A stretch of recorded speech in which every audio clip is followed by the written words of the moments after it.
हम लोग भगवत गीता के आज 9वें अध्याय के दूसरे श्लोक को देख रहे हैं। ये श्लोक बहुत महत्वपूर्ण है, सारे श्लोक बहुत महत्वपूर्ण है, लेकिन ये श्लोक काफी महत्वपूर्ण है। तो उसको हम लोग देखते हैं। मेरे पीछे माइक पे भक्त कोई बोलेंगे, राजविद्या राजगुह्यम राजविद्या राजगुह्यम् पवित्रम इदमुत्तमम् पवित्रम् इदमुत्तमम् प्रत्यक्षावगमं धर्म्यम् प्रत्यक्षावगमम् धर्म्यम् सुसुखम कर्तुमव्ययम्। सुसुखम् कर्तुमव्ययम्।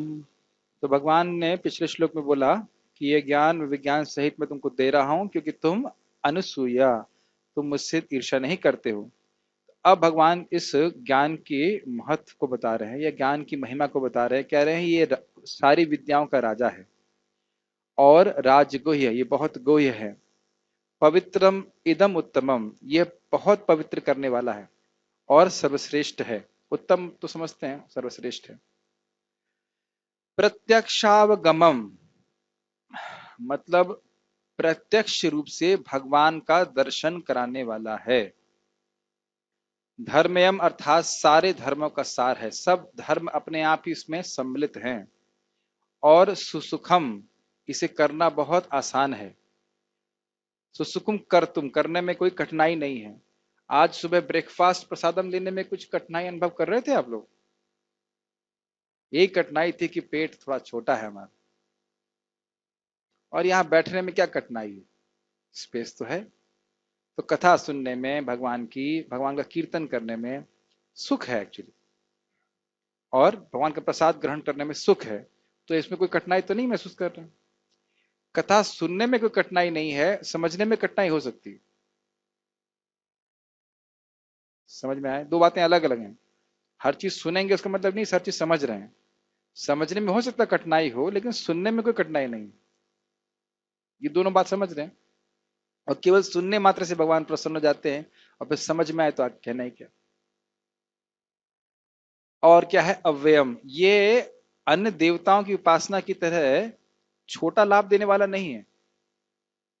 ये अक्षय लाभ, असीमित लाभ देने वाला है। इस प्रकार से ये श्लोक है। एक सेकंड रुकिएगा, क्या चक्कर है? हरे कृष्णा हरे कृष्णा हरे हरे हरे। ठीक, हरे बोल, अब सही। तो हम लोग अब आगे देखते हैं। यह ज्ञान सब विद्याओं का राजा है, जो समस्त रहस्यों में सर्वाधिक गोपनीय है। यह परम शुद्ध है, और चूंकि यह आत्मा की प्रत्यक्ष अनुभूति कराने वाला है, अतः यह धर्म का सिद्धांत है। यह अविनाशी है और अत्यंत सुखपूर्वक संपन्न किया जाता है। इसकी चर्चा हम कर चुके हैं, तो उसको समझा नहीं रहे।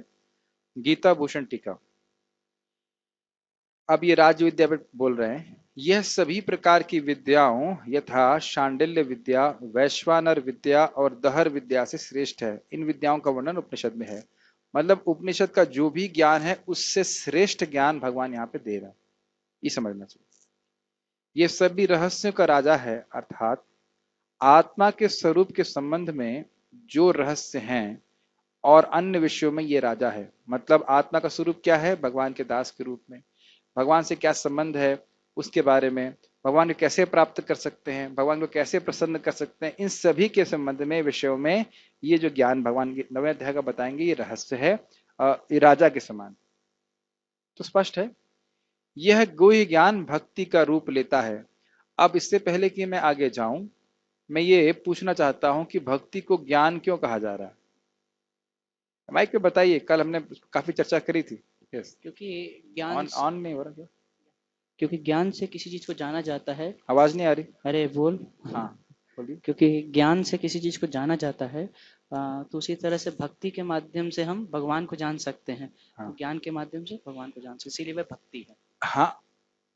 भक्त ज्ञान के द्वारा किसी वस्तु को जाना जाता है, सही है। भक्ति की, क्योंकि शुद्ध भक्ति के द्वारा ही भगवान को जाना जा सकता है, इसलिए भक्ति को यहाँ पे ज्ञान कहा जा रहा है। ठीक। भगवान आगे इस ज्ञान का विश्लेषण करते हैं ताकि इसके सही स्वरूप की शिक्षा दी जा सके। यह परम पवित्र है क्योंकि यह पाप के साथ सूक्ष्म शरीर को भी नष्ट कर देने वाला ज्ञान है। ये लाइन समझ में आई? सामान्य ज्ञान हो सकता है कि व्यक्ति, सामान्य ज्ञान मतलब समान ज्ञान दर्पण वाला नहीं, जो होता है ना, एक पुस्तक आती है समान ज्ञान दर्पण, वो वाला नहीं। समान ज्ञान मतलब समान आध्यात्मिक ज्ञान हो सकता है, उसकी बात कर रहे हैं। उससे पाप नष्ट हो जाता है व्यक्ति का, लेकिन सूक्ष्म शरीर नष्ट नहीं होता। मतलब जो हमारा मन बुद्धि अहंकार है, जिसमें भोग की इच्छा विद्यमान रहती, वह नष्ट नहीं होते। समझते हैं इस बात को? तो भक्ति करने से सूक्ष्म शरीर ऐसे नष्ट हो जाता है जैसे आपका ब्रेकफास्ट आपके पेट में अपने आप हजम हो जाता है। कुछ करना पड़ता है, ब्रेकफास्ट हजम खाना हजम करने के लिए कुछ करना पड़ता है। जरेत आशु कोशम, जिस प्रकार से खाना, अगर किसी का डाइजेशन ठीक है तो खाना अपने आप हजम हो जाता है और कुछ करना नहीं पड़ता है, उसी प्रकार से जो हमारा सूक्ष्म शरीर है वह अपने आप ही घुल जाता है भक्ति करने के द्वारा। जो मिथ्या अहंकार है अपने आप ही नष्ट हो जाता है। ये उदाहरण कपिल देव जी शिक्षा अपनी शिक्षाओं में तीसरे स्कंद में देते हैं। तो इसलिए पवित्र है, मतलब न सिर्फ पाप बल्कि जो पाप का कोष है अविद्या और सूक्ष्म शरीर, उसको भी वे नष्ट कर देते हैं। नोट, अभी नोट बड़ा ध्यानपूर्वक सुनिए। कर्म सूक्ष्म शरीर में विद्यमान रहते हैं। किस प्रकार से? जो पहले के किए गए कर्म हैं उनका संस्कार, अब देखिए शब्द आपको बार बार सुनने से छपने लगे मन में। संस्कार उसके मन में रहते हैं और वह संस्कार उसको वापस कर्मों में प्रवृत्त कराते हैं। कर्मों के समाप्त होने पर सूक्ष्म और स्थूल शरीर दोनों ही समाप्त हो जाते हैं और जीव मुक्त हो जाता है। समझ में आ रहा? स्थूल शरीर मतलब ये स्थूल शरीर, और सूक्ष्म शरीर मतलब मन बुद्धि अहंकार का शरीर। तो कर्मों के कारण, प्रारब्ध कर्म के कारण मेरा शरीर स्थूल शरीर रहता है। प्रारब्ध कर्म जो अभी जिनका फल हम भोग रहे हैं अभी, और जब प्रारब्ध समाप्त हो जाता है तो ये शरीर गिर जाता है। ये विज्ञान है, किसी कारण से नहीं गिरता है। प्रारब्ध कर्म के अनुसार इतने समय तक हमें इस शरीर में रहना होता है। बात समझ में आ रही है? वह कर्म समाप्त, शरीर गिर जाएगा। किसी भी कारण से गिर सकता है, ऐसा नहीं किसी वायरस की वजह से गिरेगा, किसी भी कारण से गिर सकता है। लेकिन सूक्ष्म शरीर नष्ट नहीं होता इस प्रकार से। जब हर प्रकार का कर्म नष्ट हो जाएगा तो सूक्ष्म शरीर नष्ट होता है। तो भक्ति हर प्रकार के कर्म को नष्ट कर देती है। भाई आप तो जानते हैं ना, स्थूल शरीर नष्ट होता है लेकिन सूक्ष्म शरीर में इच्छाएं रहती हैं, उससे फिर अगले शरीर का निर्माण होता है। तो आप जानते हैं। ऐसे सब लोग देख रहे हैं जैसे मैं कुछ उर्दू बोल रहा हूँ, ये तो समझते हैं, अब तक तो समझ रहे होंगे सब बातें। हाँ, तो ऐसे आप लोग देखते तो घबराहट होती है कि कुछ कुछ ऐसा भूल गए क्या, कुछ याद नहीं है क्या। सूक्ष्म शरीर की जो इच्छाएं होती है उसी से तो अगला शरीर प्राप्त होता है कि नहीं होता है? तो समझ में आता है कि नहीं आता है? और इस सूक्ष्म शरीर को कौन मेंटेन करता है? सूक्ष्म और प्रकृति। नहीं, सूक्ष्म शरीर और जो बहुत जो स्थूल शरीर है उसको कर्म ही कर्म मेंटेन का करता है मतलब या फिर कर्म, इच्छाएं मेंटेन करती है? अरे कर्मों के प्रभाव से तो इच्छा आती है। अब कहेंगे पहले इच्छा आएगी, कर्म, इच्छा आई कब आई? अनादि। कृष्ण भूलिया जीव अनादिर बहिर्मुख, नहीं, कृष्ण भूलिया जीव भोग वांछा करे न, न, कृष्ण भूलिया जीव भोग वांछा करे, निकटस्थ माया तारे झपट ये धरे। तो भोग की इच्छा करता है, कृष्ण को भूल करके तो माया पकड़ लेती। तो मूल बात इच्छा है, फिर उसके बाद एक के बाद एक भौतिक कर्म होते रहते हैं, फिर वो और इच्छाओं को बनाते रहते हैं। ठीक, कर्म कर्म अनादि हैं, अनंत नहीं, उनका अंत किया जा सकता है भक्ति के द्वारा। तो स्थूल और सूक्ष्म शरीर दोनों जब समाप्त हो जाते हैं तो जीव मुक्त हो जाता है। ऐसा कहा गया है, अप्रारब्धम फलम पापम कूटम बीजम फलोन्मुखम क्रमेणैव प्रलीयन्ते विष्णुर्भक्ति रतात्मनाम। अप्रारब्ध पाप, अप्रारब्ध पाप, कूट बीज और फलोन्मुख, फलोन्मुख मतलब प्रारब्ध, ये सब क्रम से एक के बाद प्रलीयन्ते नष्ट हो जाते हैं जो विष्णु भक्ति में रहता है। ये विष्णु पुराण का शास्त्र श्लोक है। अप्रारब्ध, कूट, बीज और प्रारब्ध के रूप में जीव के जो भी पाप हैं वह कर्मशः नहीं होना चाहिए, क्रमशः भगवान विष्णु की भक्ति में लगे रहने से नष्ट हो जाते हैं। पद्म पुराण का, सॉरी, मतलब जैसे जैसे व्यक्ति भक्ति में लगा रहता है वैसे उसके कर्म उसके नष्ट होते जाते हैं अलग अलग। नोट, अप्रारब्ध कर्म वे हैं जो इस जीवन में फल नहीं प्रदर्शित करेंगे। अप्रारब्ध, ये अब आपको, वह कर्म तो हैं लेकिन उनका फल आपको अगले जन्म में प्राप्त होने वाला है। समझ में आया अप्रारब्ध का अर्थ? अभी स्टॉक में है वो, स्टॉक में, लेकिन बाहर नहीं आया। यह पिछले जीवन के कर्म के फल हैं जो भविष्य के जीवनों में प्रकट होंगे। समझ में आ रहा है बात या कठिन हो रहा है? हर कर्म का फल तुरंत प्राप्त नहीं होता है, वो आगे जाके प्राप्त होगा। इसमें कुछ कठिनाई हो रही है? बोलना ही नहीं कि कठिनाई हो रही है नहीं तो क्लास और लंबी हो जाएगी। सब बोल देना हाँ हाँ समझ में आ गया प्रभु जी ठीक। किसी को नो नहीं बोलना है यहाँ पे क्लास में। हाँ यस, ऑन नहीं कर रहे हैं, कुछ आवाज नहीं आ रही। हाँ कभी हम दुख भोगते हैं तो हमको सुनाई देता है कि आपके जो प्रारब्ध है सच, तो मतलब यस, जो पिछले प्रारब्ध है उसकी वजह से हाँ आज पिछले भोग जो रहे हैं। हमने किया है वो अब हमको भोगना पड़ रहा है। भोगना मतलब सुख दुख के रूप में दोनों तरह से हो सकता है। किसी के पास बहुत सुंदर बुद्धि है तो कहाँ से आ रही है? प्रारब्ध। किसी के पास कम बुद्धि है, क्या है? प्रारब्ध। समझ रहे हैं? जैसे हमने जहां जहां जन्म लिया है वो क्या चेंज कर सकते हैं? वो सब प्रारब्ध है। नाक कैसी है? प्रारब्ध। कान कैसे है? बीमारियां आ रही है, सब प्रारब्ध की वजह से। प्रभु जी, यानी कि प्रारब्ध को चेंज नहीं कर सकते और प्रारब्ध हमेशा मैंने ये कुछ नहीं बोला। हाँ? मैं ये नहीं बोल रहा हूँ कि प्रारब्ध को चेंज नहीं कर सकते, फिर तो गलत हो जाएगा। यहाँ क्या लिखा हुआ है? विष्णुर भक्ति रतात्म नाम। मतलब हम नाक कान तो चेंज नहीं कर सकते ना। नाक कान चेंज नहीं कर सकते, लेकिन जो प्रारब्ध का नुकसान है, उसके जो दोष है उसको समाप्त कर सकते हैं। मान लीजिए कोई चांडाल क्या पैदा हुआ तो उसको तो परिवर्तित नहीं कर सकता, लेकिन चांडाल क्या पैदा होने के दोष को समाप्त कर सकता है भगवान का नाम जप करके।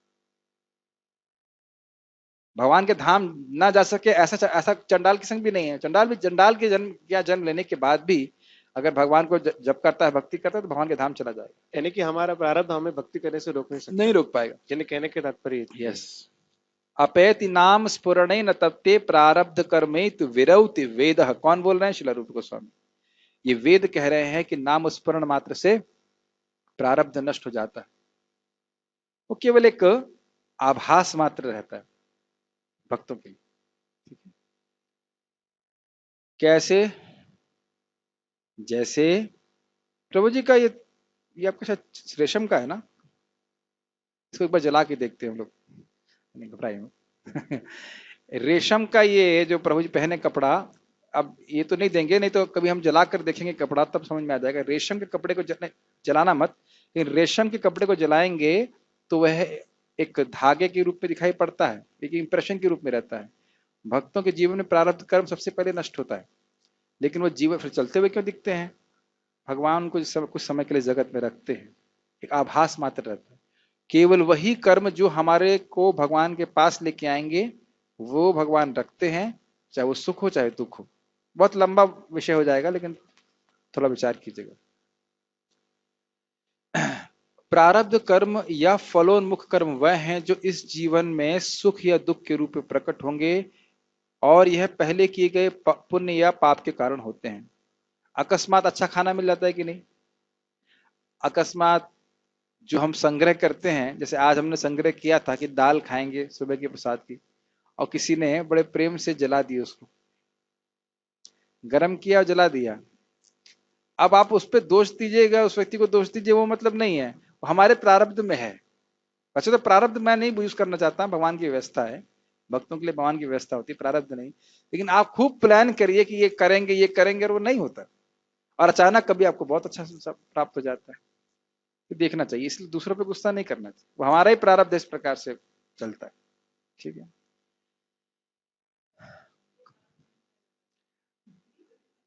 उनके प्रश्न क्या, उनके प्रारब्ध में था इस प्रकार से कर्म करना। अब जो भी भक्त हो जानबूझ कर दाल नहीं जलाएगा ना। ये तो नहीं कि अरे प्रभु, उसको ये भी पता नहीं कि मैं दाल को खाऊंगा ही। अरे माता ही अपने बच्चे के लिए खाना बनाती है, कभी कभी अच्छी, बिल्कुल कभी क्या हमेशा अच्छी नीयत से बनाती, कभी नमक नहीं तेज होता माता जी के हाथ से, किसी भी माता जी के हाथ से। मैं एक माता जी बात नहीं कर रहा हूं, और हम गाली देते हैं। देखिए वस्तुतः ऐसा होता है, जब हमारा जीव जो है हमारे दांत के बीच में आ जाए तो किसको ब्लेम करेंगे?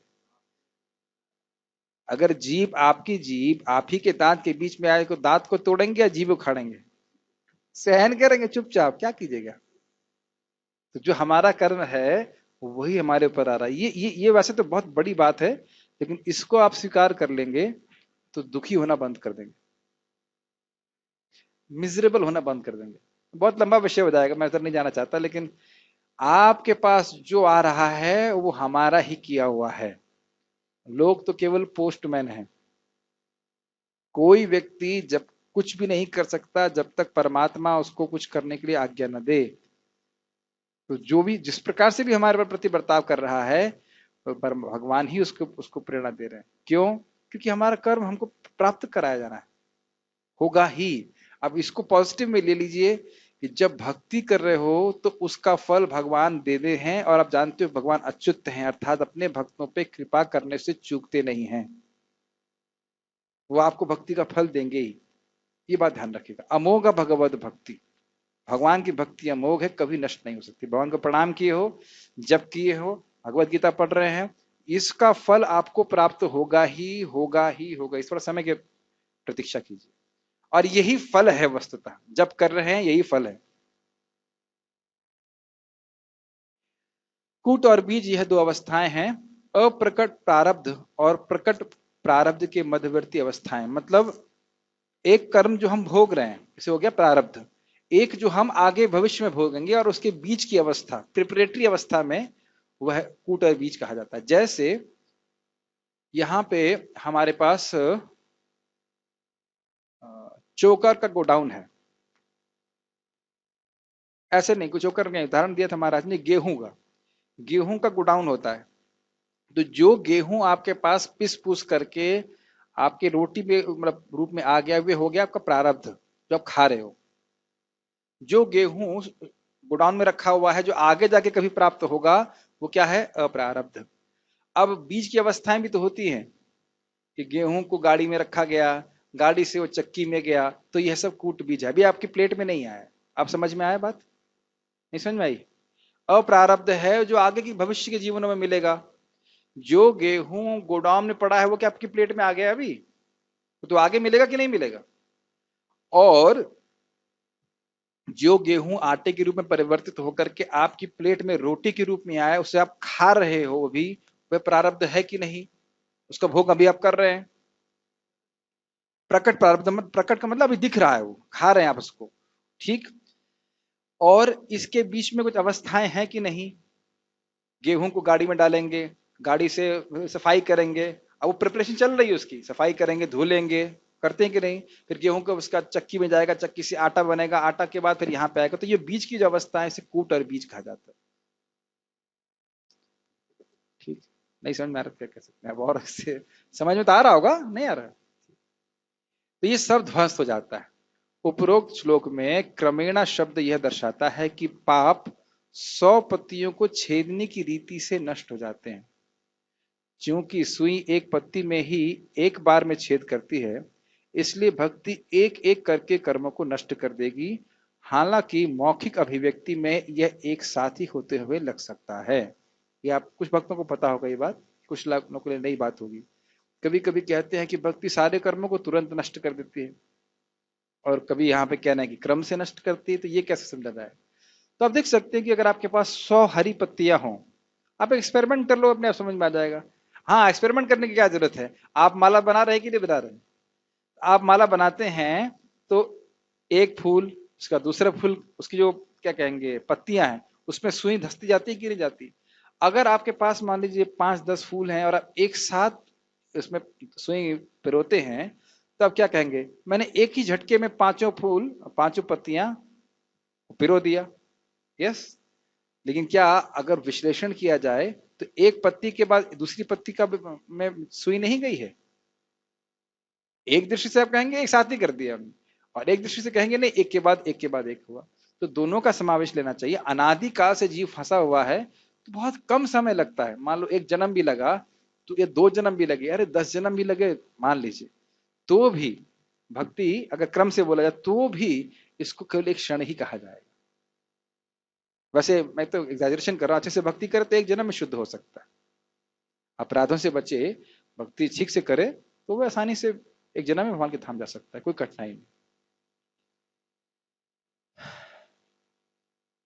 समझ में आ रहा है अब? ठीक। इस भक्ति रूपी ज्ञान से ज्ञेय वस्तु साक्षात अनुभव गम्य होती है। ये समझ में आया? ज्ञेय वस्तु क्या है? जानने योग्य, इसको जाना जाता है। किसको जानना है? भगवान को। कौन जानेगा? ज्ञाता। कौन ज्ञाता? हम। कैसे जानेंगे? कौन सा ज्ञान से? भक्ति। समझ में आ गया? तो ये आपको कहे भक्ति, भाई भक्ति कब तक करनी है प्रभु जी, ये नियम कब तक पालन करने हैं, 16 माला कब तक करनी है? तो प्रभुपाद जी कहते हैं जब तक प्रेम ना प्राप्त हो जाए। कल प्रभात इस बात को बोल रहे थे, नियम तब तक पालन करो जब तक कि प्रेम ना प्राप्त हो जाए, और जब प्रेम प्राप्त हो जाएगा तो नियम नियम नहीं रहेगा। अरे एक सिंपल सी बात बताओ पार्थ प्रभु, कभी कभी गाड़ी बाइक बाइक दीजिए पार्थ प्रभु, कभी कभी आपकी जीप की बैटरी डाउन हो जाती है कि नहीं? हाँ, हो जाती है। तो फिर आप क्या कहते हैं, गाड़ी चालू करवानी है तो धक्का मारना। कब तक मारे धक्का? एक बार मार दिया बस।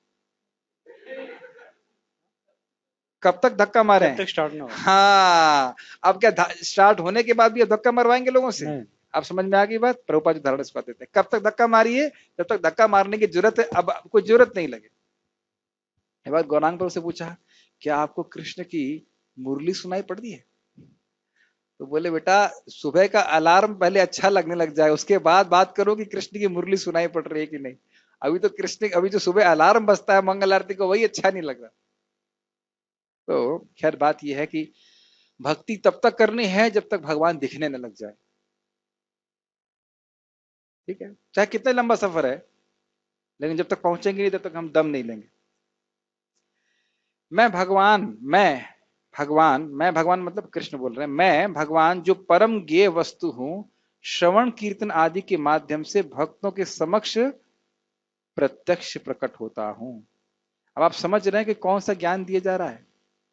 इस दुनिया में एक भक्त बोल रहे थे कल के प्रवचन के संबंध में, की व्याख्या बहुत लंबी हो गई, थोड़े वृद्ध थे तो कोई बात नहीं, लेकिन आप यहाँ की देखिए कचरा ज्ञान से क्या प्राप्त होता है। कहीं कोई कचरा ज्ञान बोल रहा है, कचरा ज्ञान बांटने वाले, कि आपको भगवान दिख जाएंगे इससे? कोई इस प्रकार से नहीं क्लेम कर सकता, लेकिन भगवान स्वयं बोल रहे हैं कि श्रवण कीर्तन के द्वारा जब प्रेम भक्ति बढ़ जाएगी तो भगवान को देख पाएंगे। भगवान हर जगह है, लेकिन हम देख इसलिए नहीं पा रहे क्योंकि भगवान के चरणों में प्रेम नहीं है, इसलिए ये बहुत कोई ज्ञान है। वेदांत सूत्रकार कहते हैं, ये बहुत सुंदर बात है, बहुत ध्यानपूर्वक सुनिए, ये सब चीजें प्रभुपाद जी अपनी टीका में लिखे हैं, वहां मैं एक्सप्लेन नहीं करूंगा, यहां कर रहा हूं, वहां तेजी से जाएंगे। प्रकाशश्च कर्मणि अभ्यासात, भक्ति के कर्मों में प्रवृत्त होने से, बार बार अभ्यास करने से प्रकाश कर देते हैं, हृदय के अज्ञान को नष्ट कर देते हैं, तो हम समझने लगते हैं। ये जो आपको बार बार बोला जा रहा है, हरे कृष्णा हरे कृष्णा हरे कृष्णा हरे कृष्णा, बार बार जप करो, बार बार गीता क्लास में आओ, इन कर्मों में प्रवृत्त, इन कर्मों में का अभ्यास करने से ही हृदय का अज्ञान नष्ट होगा, भगवान को आप समझने लग जाओगे। अर्थात अगर कोई व्यक्ति पढ़ा लिखा भी ना हो, वह उन कर्मों में, भक्ति के कर्मों में प्रवृत्त है, तो वह अपने आप भगवान को समझने लग जाएगा।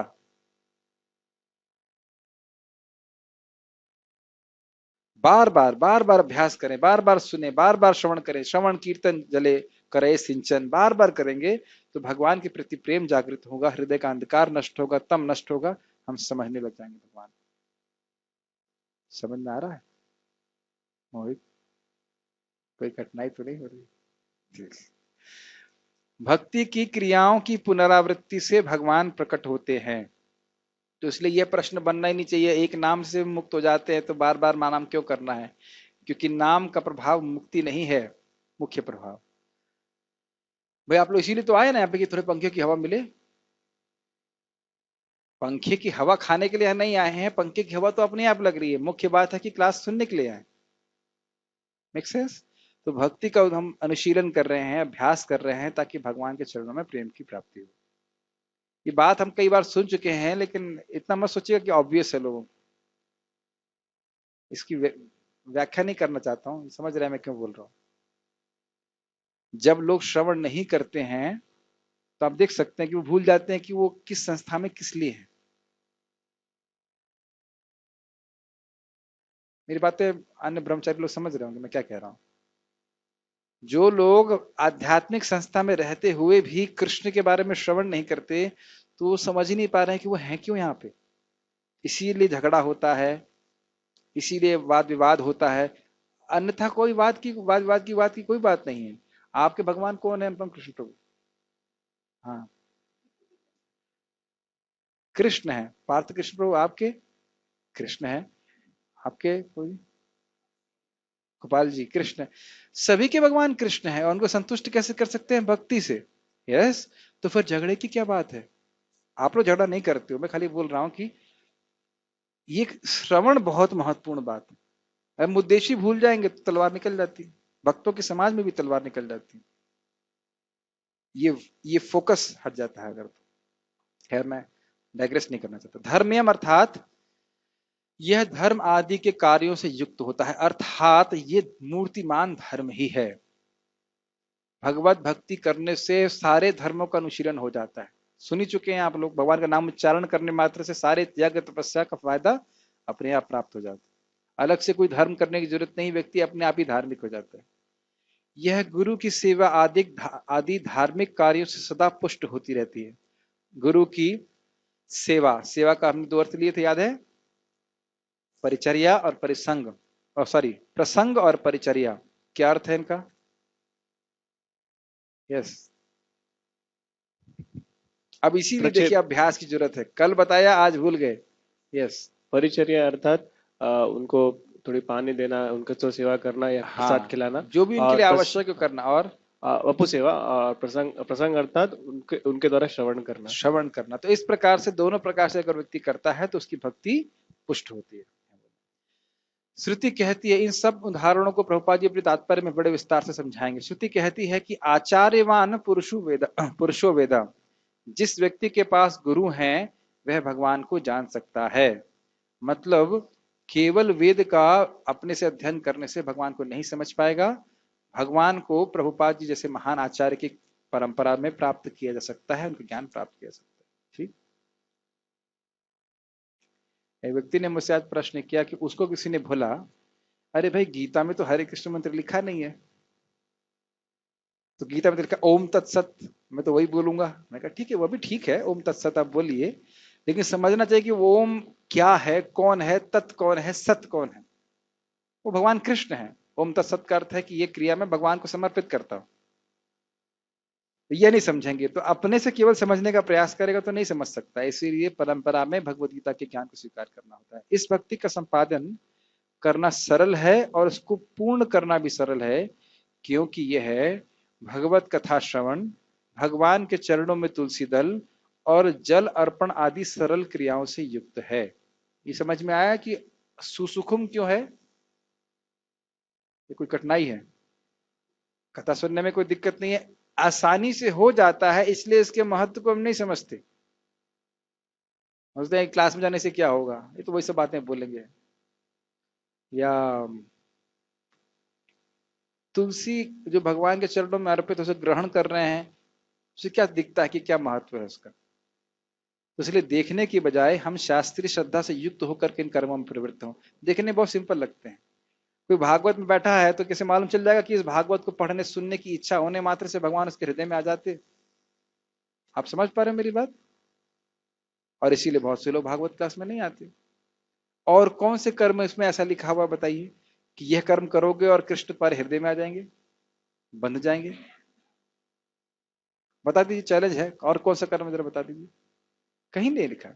तो परम साधन है श्रीमद् भागवतम का श्रवण करना, परम साधन है भगवान का नाम जप करना, आरती इत्यादि में जाना। तो नहीं सुनेगा तो फिर नहीं समझेगा, नहीं करेगा। करना आसान है, इट इज वेरी सिंपल, लेकिन नहीं सुनेंगे तो लोग नहीं करेंगे, उसका मूल्यांकन नहीं करेंगे। इसका अर्थ समझते हैं? मूल्यांकन क्या इसका मूल्य है वो समझ नहीं पाएंगे। ओके, जैसे कोई व्यक्ति शालिग्राम भगवान को जल अर्पित करता है तुलसी के संग, तो भगवान कहते हैं कि मैं उसको अपने आप को बेच देता हूं। अगर भक्ति भावना से तुलसी और गंगा जल भगवान को समर्पित करे, केवल इतना। अब उससे ज्यादा आसान क्या है? अव्ययम अर्थात यह मुक्ति के बाद भी रहने वाली है। ये समझ में आया? भगवान के धाम जाकर के आप लोग क्या करेंगे? कीर्तन करेंगे, हरे कृष्ण कीर्तन जब करेंगे, कुछ बोलेंगे भगवान के बारे में, कथा वगैरह सुनेंगे, सेवा करेंगे, प्रसाद खाएंगे। तो जो कार्य यहाँ कर रहे हैं उसकी अप्रेंटाइसशिप है। अप्रेंटाइसशिप मतलब प्रैक्टिस कर रहे हैं, और भगवान के धाम में शाश्वत रूप से यही करने वाले हैं। पता नहीं बीट बैग लेके घूमेंगे कि नहीं घूमेंगे, मुझे नहीं पता। गोलोक में वहां तो सदैव अपने आप ही स्फुरित रहेगा। ये मतलब माला लेके घूमने की जरूरत तो नहीं पड़ेगी, ये तो हमने सुना नहीं कोई लीला में माला लेके घूमने की जरूरत पड़ेगी, लेकिन स्वतः स्फुरित भाव से नाम उच्चारण होता रहेगा।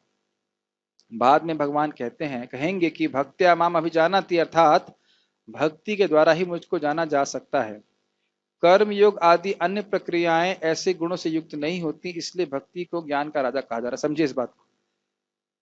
कर्म योग से भगवान समझ में आते नहीं, भगवान नहीं होते, केवल आत्मा का अनुभव होता है, भगवान नहीं समझ में आते। कर्मयोग करना आसान है? नहीं, कठिन है। बहुत सारे यज्ञ करो, यज्ञ को भगवान को समर्पित करो, बहुत सारे झमेले हैं। और अव्यय भी नहीं है, क्योंकि कर्मयोग आध्यात्मिक जगत में नहीं रहता, वो केवल आपके शुद्ध, आपका हृदय शुद्ध हुआ, ज्ञान योग में चले जाइए। ज्ञान योग से आपको कुछ एडवांसमेंट होना करना है, अष्टांग योग में चले जाइए। लेकिन भक्ति ही करते रहेंगे, साधना की अवस्था में भी और परफेक्शन की अवस्था में भी। कभी भी भक्ति को त्यागना नहीं होता। तो इसलिए भक्ति को यहाँ पे ज्ञान का राजा कहा जा रहा है। ठीक, समझ में? ठीक। नोट, भक्ति सारे कर्मों को नष्ट कर देती है और भगवान का दर्शन कराती है। साथ ही इसका संपादन करना बहुत आसान होता है और यह मुक्ति के बाद भी क्रियमान रहती है। ये लाइन समझ में आ गई सारी? ठीक। क्रियमान मतलब चालू रहती है। बहुत सुंदर है। यस्याम वै श्रूयमाणान याम, जो सुनना चालू किए हैं, भागवत को सुनना चालू किए हैं, तो उनके हृदय में भक्ति उत्पन्न होना चालू हो जाती है। कितना सुंदर है, सुनना चालू किया और भक्ति बढ़नी चालू हो गई, और उसके प्रभाव से शोक मोह भय नष्ट होने लगे। तो एक क्रियमाण समझ रहे हैं? क्रियमाण, म्रियमाण मतलब जो मर रहा है, क्रियमाण मतलब जो चल रहा है, जो होती रहेगी। समझ पा रहे हैं शब्द का अर्थ? तो क्रियमाण रहती है। कठिन हो रहा है, या कभी कभी बहुत कठिन होती है क्लास, तो मन हमारा ब्लैंक हो जाता है। किसी का मन ब्लैंक हो रहा है, सबको समझ में आ रहा है? ये कोई कठिन हो रहा है? मोहित प्रभु समझ में आ रहा है? कर्म योग पूर्ण रूप से कर्म का नाश नहीं करता जब तक यह ज्ञान योग में परिणत न हो जाए। ज्ञान योग और अष्टांग योग का अभ्यास आसान नहीं है और उन्हें मुक्ति के बाद त्याग दिया जाता है। ये सब मैंने बताया था ना अभी। अष्टांग योग में आप आसन लगाओ, ये सब करो, प्राणायाम करो, नाक दबाओ, ये सब कुछ करने की जरूरत नहीं है। कर्म योग परोक्ष रूप से आत्मा के दर्शन में सहायता करता है। मतलब व्यक्ति कर्म कर रहा है और उसका हृदय धीरे धीरे शुद्ध होता है और उसके बाद वह आत्मा का दर्शन दे देता है। सीधे आत्मा का दर्शन नहीं उसमें लक्षित होता है, परोक्ष मतलब इनडायरेक्टली। ज्ञान और अष्टांग योग आत्मा और परमात्मा का दर्शन प्राप्त कराता है, परंतु भगवान का नहीं। समझ में आ गया किस प्रकार से ये सर्वश्रेष्ठ है? भक्ति सारे कर्मों को नष्ट कर देती है, करने में आसान है, भगवान का दर्शन कराती है, मुक्ति के बाद भी चालू रहेगी। और कर्मयोग, ज्ञान योग, कर्मयोग करने में आसान है, लेकिन ये केवल आत्मा का दर्शन करा सकता है। ज्ञान योग करने में बहुत कठिन है, अष्टांग योग और भी कठिन है, बहुत सब डिफिकल्टी है। और ये भगवान परमात्मा का दर्शन प्राप्त करा सकता है, लेकिन भगवान का नहीं।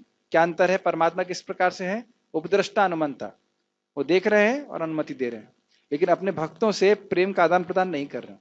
तो परमात्मा का दर्शन जो है भगवान का आंशिक दर्शन है, और भगवान का दर्शन प्राप्त करने का मतलब है गोविंद श्याम सुंदर का दर्शन करना, जो अपने भक्तों से बहुत प्रेम करते हैं, उनसे आदान प्रदान करते हैं। Does it make sense? एक और अर्थ हो सकता है, राज्य विद्या का अर्थ है राजाओं की विद्या और राजगुह्यम का अर्थ है राजाओं का रहस्य। अर्थात यह ज्ञान उस राजा जैसे व्यक्ति की संपत्ति है जो उदार और दयालु है और जो स्वर्ग को भी तृण तुल्य मानता है। मतलब भगवान के शुद्ध भक्त जो स्वर्ग आदि जाने की परवाह नहीं करते हैं। यह उन लोगों का ज्ञान नहीं है जो स्वार्थी हृदय से देवताओं की उपासना करते हैं ताकि शीघ्र ही उन्हें धन्य पुत्र आदि की प्राप्ति हो जाए। ये तो बहुत स्पष्ट है। इस प्रकार की चर्चा में वह व्यक्ति कभी आना ही नहीं चाहेगा जिसे मुक्ति नहीं, हमें लड़का चाहिए, इस प्रकार का व्यक्ति नहीं आ सकता। आपको याद है बीच में भागवत में आई थी बात की, जिसका मन शोक से पीड़ित है वो भक्ति कैसे करेगा? चित्रकेतु महाराज के प्रसंग में आया था ना, शोक ही करते रहोगे तो भक्ति कैसे करोगे? हाँ, तो इसी प्रकार से जो व्यक्ति बहुत भोग वासना से लिप्त है, और आगे बात आएगी कामस्तैस्ते हृत ज्ञान, इस आ चुका है पहले भी, जिनका जो चेतना है वो कामनाओं से अपहृत हो चुकी है, वो भगवान की भक्ति नहीं करते, वो देवताओं के पास जाते छोटे छोटे लाभ प्राप्त करने के लिए। जिस प्रकार राजा अपने खजाने को नहीं, कुछ कहना चाहते हैं? यस।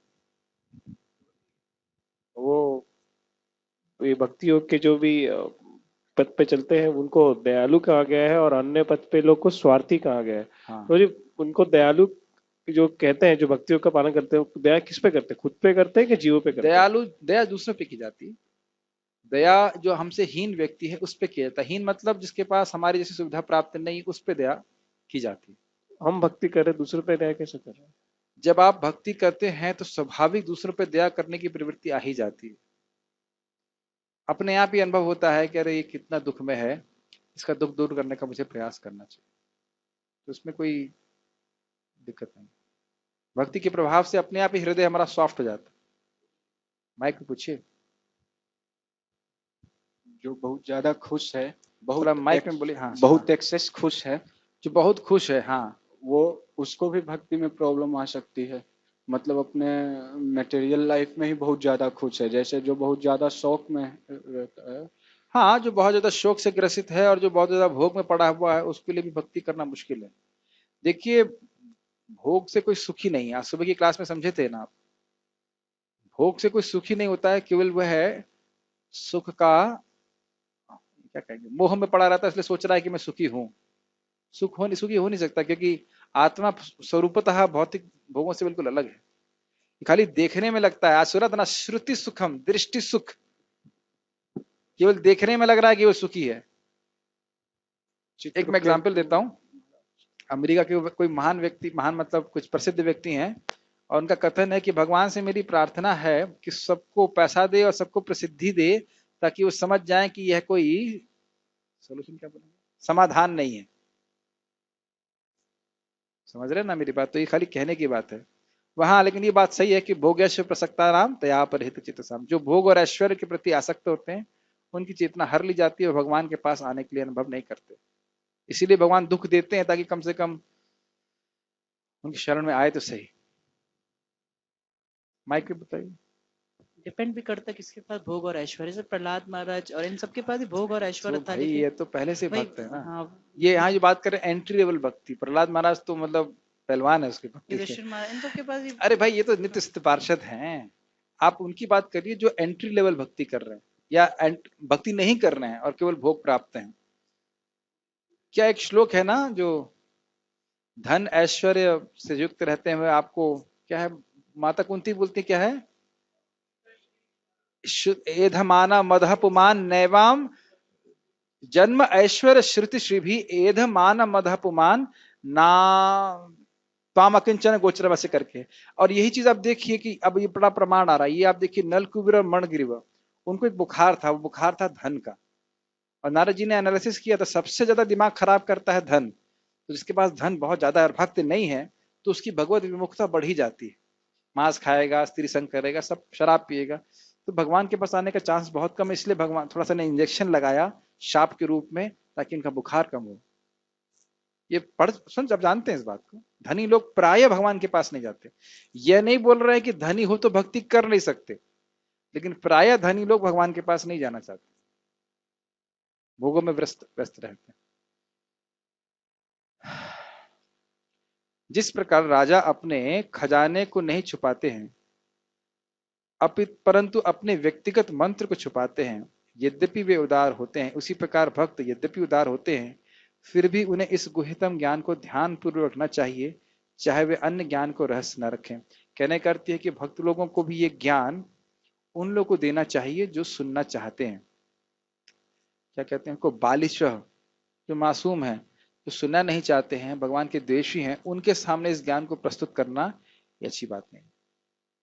आप उनको सही कर सकें एक अलग बात है, भगवान के कीर्तन दें या कुछ भी करें, लेकिन कोई ये बातें भगवान की बताएंगे तो केवल गुस्सा होंगे। उपदेशा ही मूर्खा नाम प्रकोपाया न शांत। ये जो मूर्ख है उनको उपदेश देने से कोई फायदा नहीं है, वो शांत नहीं होते, अब प्रकोपित हो जाते हैं, गुस्सा हो जाते हैं। तो उपदेश देने से पहले व्यक्ति को देखना है, हम उत्तम अधिकारी बनने का प्रयास न करें, पहले मध्यम तो बने। तो मध्यम व्यक्ति मासूम लोग को भगवान के बारे में बताता है, जो भगवान के बारे में सुनना चाहते हैं। जो नहीं सुनना चाहते उनके ऊपर द्वेष नहीं करता, वो छोड़ देते। तात्पर्य पढ़िए। यस श्लोक। जैसे कि हम जैसे हमने प्रभुपाद जी का जैसे लेक्चर देखते थे, इसी श्लोक पे होगा तो शायद नए ऑडियंस को भी एड्रेस कर रहे होंगे ऐसे श्लोकों के ऊपर। जैसे यहाँ पे अगर ये श्लोक अगर हम नए लोगों को बता थोड़ा रहे पास में बोलिए, क्यों आवाज कम? थोड़ा स्पीकर, तो स्पीकर की आवाज। अगर हम हाँ नए लोगों को ये लेक्चर सुना रहे हैं हाँ। यही इसी ऐसे श्लोकों के ऊपर, तो क्या सही है? मतलब गुहितम ज्ञान देखिए, गुहितम। नए लोगों की और पुराने लोगों की बात नहीं है। पॉइंट ये है कि क्या वो आपके प्रति श्रद्धालु है कि नहीं।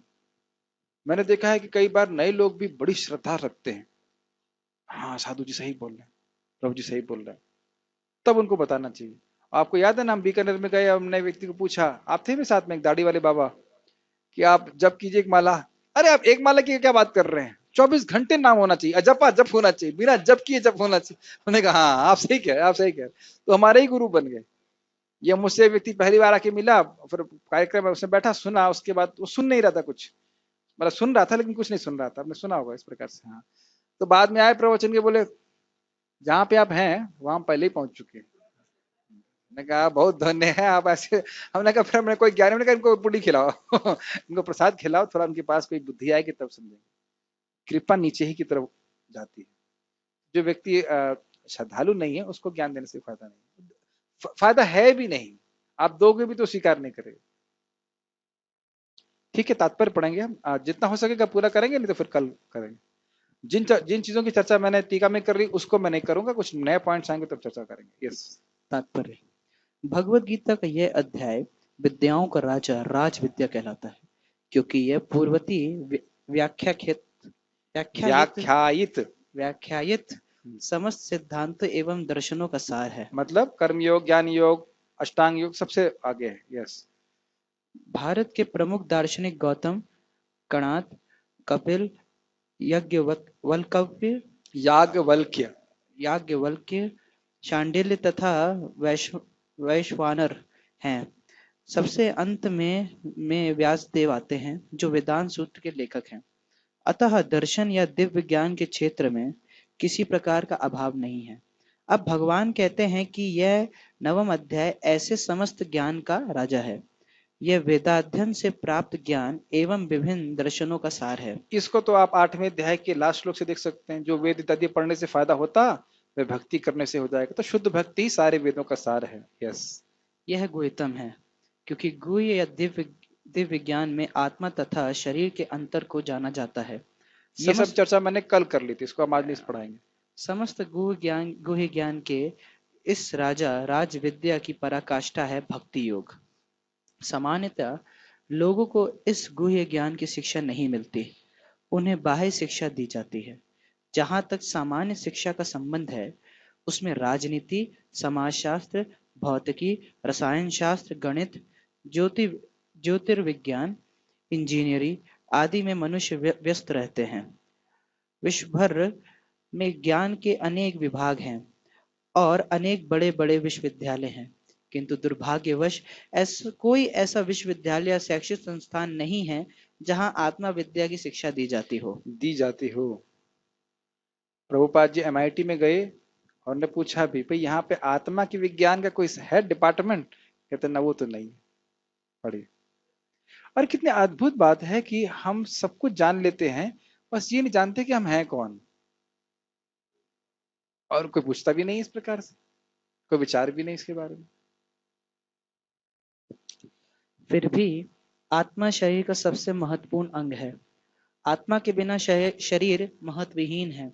तो भी लोग आत्मा की चिंता न करके जीवन की शारीरिक आवश्यकताओं को अधिक महत्व प्रदान करते हैं। ये लाइन इतनी अद्भुत है। सारे झगड़े इसी बात पे हैं। कभी आप किसी से झगड़ा कर रहे हो, ना कीजिएगा, लेकिन कभी झगड़ा कर रहे हो और कभी सोचिए कि ये व्यक्ति अगर मर जाए, वैसे सोचते ही हैं जब झगड़ा करते हैं मर जाए लेकिन अगर ये मर जाए तो फिर मैं सोचूंगा, अरे मैं झगड़ा किससे कर रहा था? या मैं मर जाऊं और इस शरीर को छोड़ दूं। कभी ऐसे मेडिटेशन करते हैं आप कि ये शरीर को छोड़ दें आप और अपने आप को देखिए, फिर इस शरीर को देखिए, फिर आप विचार करेंगे, हाँ यार झगड़ा कौन कर रहा था, कौन किससे झगड़ा कर रहा था, किसको शत्रु मान रहा था, किसको मित्र मान रहा था। तब समझ में आएगा कि कितना बड़ा मोह है। एक मेडिटेशन कीजिएगा इस क्लास के बाद कि अगर मैं इसको अपना शत्रु मान रहा हूं, उसको शत्रु मान रहा हूं, और मैं अगर शरीर छोड़ देता हूं तो मैं कौन हूं। ये केवल ड्रामा नहीं कर रहा हूं, आपको विचार कीजिएगा इसके ऊपर, तब समझ में आएगा कितना बड़ा मोह है। सब लोग अपने कर्मानुसार भोग प्राप्त कर रहे हैं, सुख है, तो कोई किसी का शत्रु, कोई किसी का मित्र नहीं है। केवल वैष्णव ही आपस में मित्रता मैत्री है कि हम सब लोग आकर के भगवान की चर्चा करते हैं, एक दूसरे को शुद्ध करते हैं। बाकी कोई शत्रु मित्र नहीं है, ये मन का खेल है, विचारणी बात है। तो आत्मा की चिंता ना करके, अपनी भक्ति की चिंता ना करके, व्यर्थ में केवल शरीर की आवश्यकताओं की चिंता करने में हमारा पूरा जीवन व्यर्थ हो जाता है। और ये एक जीवन नहीं हुआ है, ऐसे कई जीवन है। जैसे महाराज बता रहे थे कि चींटी का पेट कितना छोटा सा है, अब आप डायमेंशन भी नहीं बता सकते हो, लेकिन बड़ी चिंता रहती है उसको। चावल इकट्ठा करो, ये इकट्ठा करो, वो इकट्ठा करो, इतने में कोई पानी मार देगा, कुल्ला कर देगा, सारा जो है उनकी जो व्यवस्था है वो सब समाप्त हो जाए, इतनी चिंता रहती है। पढ़िए। भगवत गीता में द्वितीय अध्याय से ही आत्मा की महत्ता पर बल दिया गया है। प्रारंभ में ही भगवान कहते हैं कि यह शरीर नश्वर है और आत्मा अविनश्वर है। अंतवतः इमें देहा नित्य से युक्त शरीर नहा, यही ज्ञान का गुह्य अंश है। केवल यह जान लेना कि यह आत्मा शरीर से भिन्न है या निर्विकार, अविनाशी और नित्य है, इससे आत्मा के विषय में कोई सकारात्मक सूचना प्राप्त नहीं हो समझ में पाती। आई ये आत्मा है क्या चीज, इसे क्या इसे चाहिए क्या, ये समझ में नहीं आता। आत्मा क्या नहीं है भाई। जैसे आपने आज सुबह क्या नहीं खाया, ये कोई प्रश्न बना? रसगुल्ला नहीं खाया, आइसक्रीम नहीं खाई, ये नहीं खाया, तो यह तो नहीं मालूम चल रहा कि आपने खाया क्या। मान लो आप किसी से पूछे भाई आज सुबह आपने क्या खाया, मैंने डोसा नहीं खाया।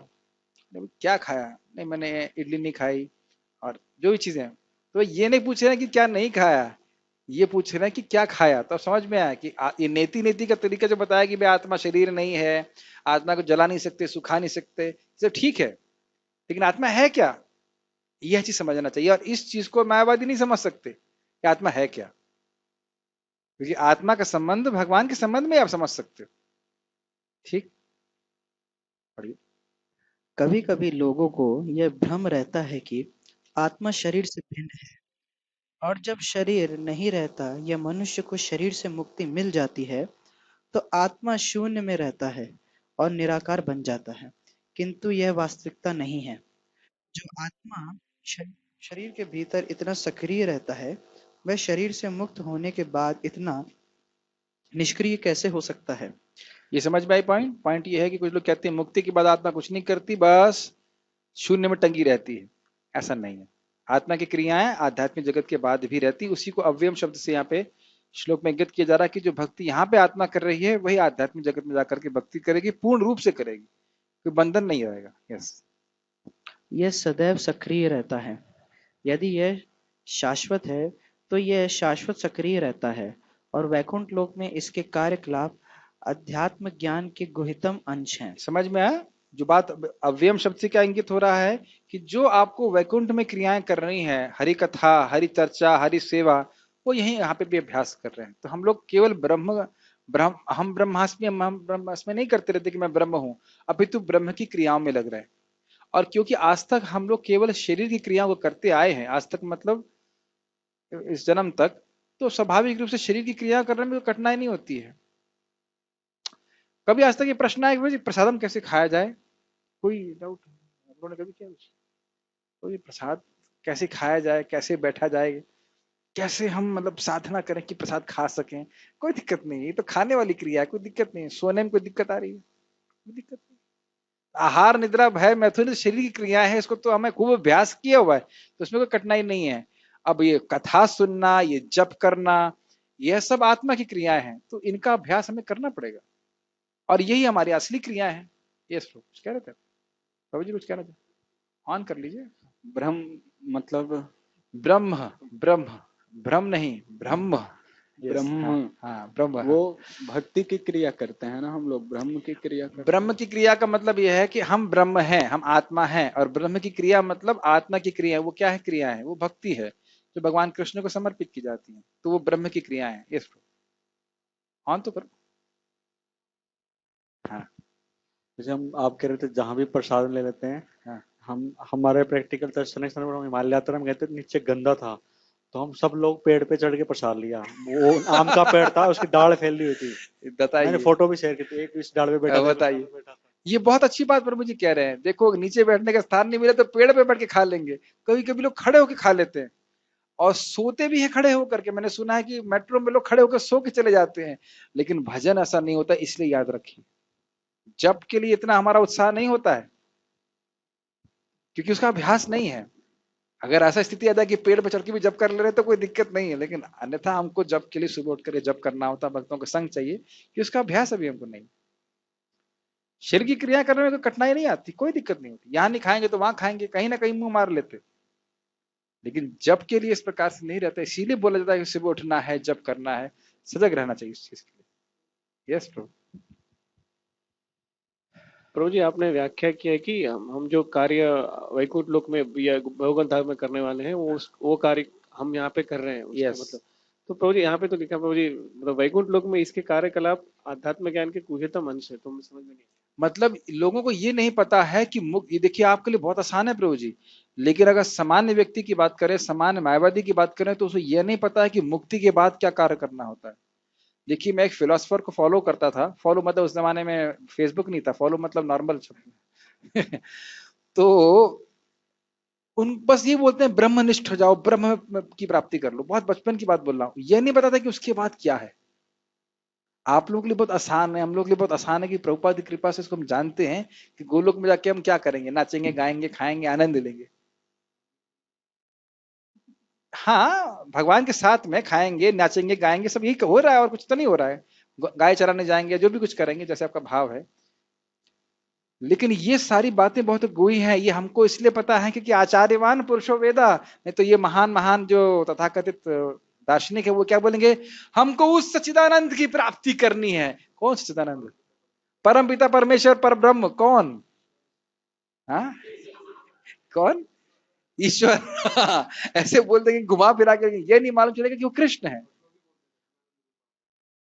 बहुत सारी बातें वो बोल सकते हैं, ये नहीं पता कि वो कृष्ण है। आश्चर्य की बात है। पार्थ, मैं बार बार एग्जाम्पल को दे रहा हूँ। पार्थ प्रभु के गांव में हम लोग गए थे, उसके घर में प्रसाद पा रहे थे, उसने 35 भागवत कथा कराई है, और उसके बाद भी वो डाउट है उसको भगवान कौन है। शिव जी पे तुलसी चढ़ा रहे हैं, ऐसे कार्य कर रहे हैं। तो हम देख रहे हैं कि भगवत भक्तों का संग ना हो तो लोगों को समझ में नहीं आता कि हम क्या करने वाले हैं। भाई, हम लोग कितने भी निकृष्ट हो, जो कुछ भी हो, ये तो पता है कि हमारी हम इस जगत में रहने के लायक नहीं है। हमारा धाम कहाँ है, हमारा घर कहाँ है? गोलोक में। हम कितने में निकृष्ट हो, सत्य तो यह है कि हम इस जगत में रहने के लायक नहीं है। ये जगत हमारे रहने के लायक नहीं है। जगत तो हमारा वही है, वही जाना है हमको, पिताजी के पास, पापा के पास। Very simple point to be understood, लेकिन वो समझ नहीं पाते। तो इसीलिए बहुत गुहितम ज्ञान है। यह तो गुरु जी की कृपा से, प्रभुपाद की कृपा से हमको आसानी से समझ में आ रहा है। प्रभुपाद जी तात्पर्य लिख रहे हैं तो समझ में आ रहा है। श्लोक पढ़ के समझ में आ जाता आपको।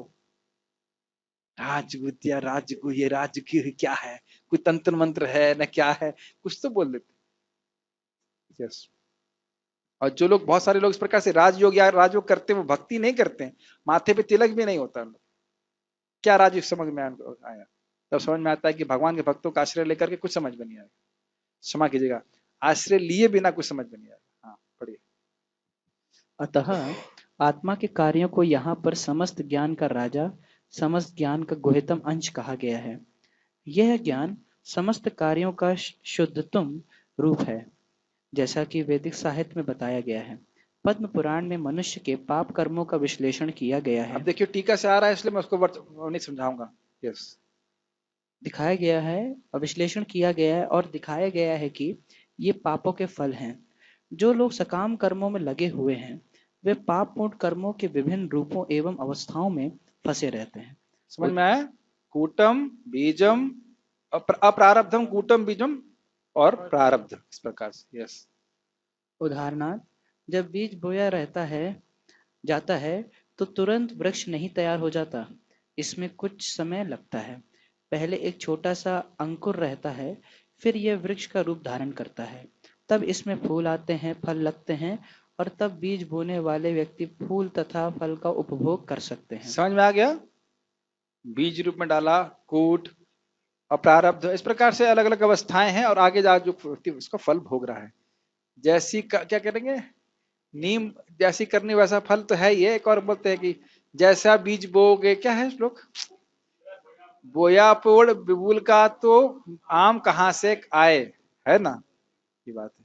देखिए, थोड़ा सा मैं कठोर या गंभीर बात बोलना चाहता हूं। ऐसा ही वैष्णव अपराध के संबंध में, गलत संग करते हैं, वैष्णव अपराध हो जाता है, तो आज बीज होगा, बाद में इसका फल भोगना पड़ता है व्यक्ति, तो इसलिए बहुत सतर्क रहना चाहिए। यस। इसी प्रकार जब कोई मनुष्य पाप कर्म करता है, तो बीज की ही भांति इसके भी फल मिलने में समय लगता है। यस, ये बहुत इंपॉर्टेंट है। कोई आज मान लीजिए भयानक पाप कर रहा है, अरे साहब देखिए कुछ नहीं, कहाँ है भगवान, कुछ भी नहीं है, ऐसे बोलेगा।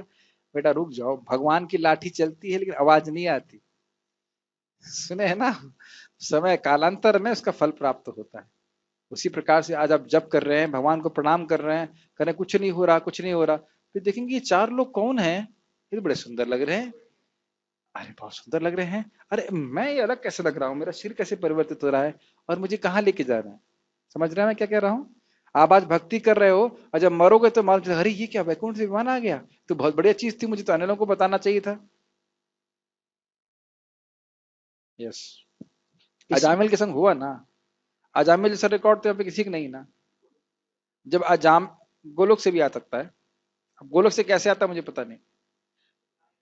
देखिए, गोलोक के संग ऐसा हुआ है, जैसे अगर असली बात करें जो गोलोक की प्राप्ति हुई, तो एक जो भक्त बृहद भागवतमृत में वर्णन है, तो यही ब्रज में थे, और एकदम से ब्रज ही इनको पूरा ब्रज में दिखने लग गया, मतलब गोलोक वृंदावन के रूप में दिखने लग गया। It is very esoteric place. वो यहीं पे सब कुछ उन्हें सीधे कृष्ण दिख गए यमुना जी में,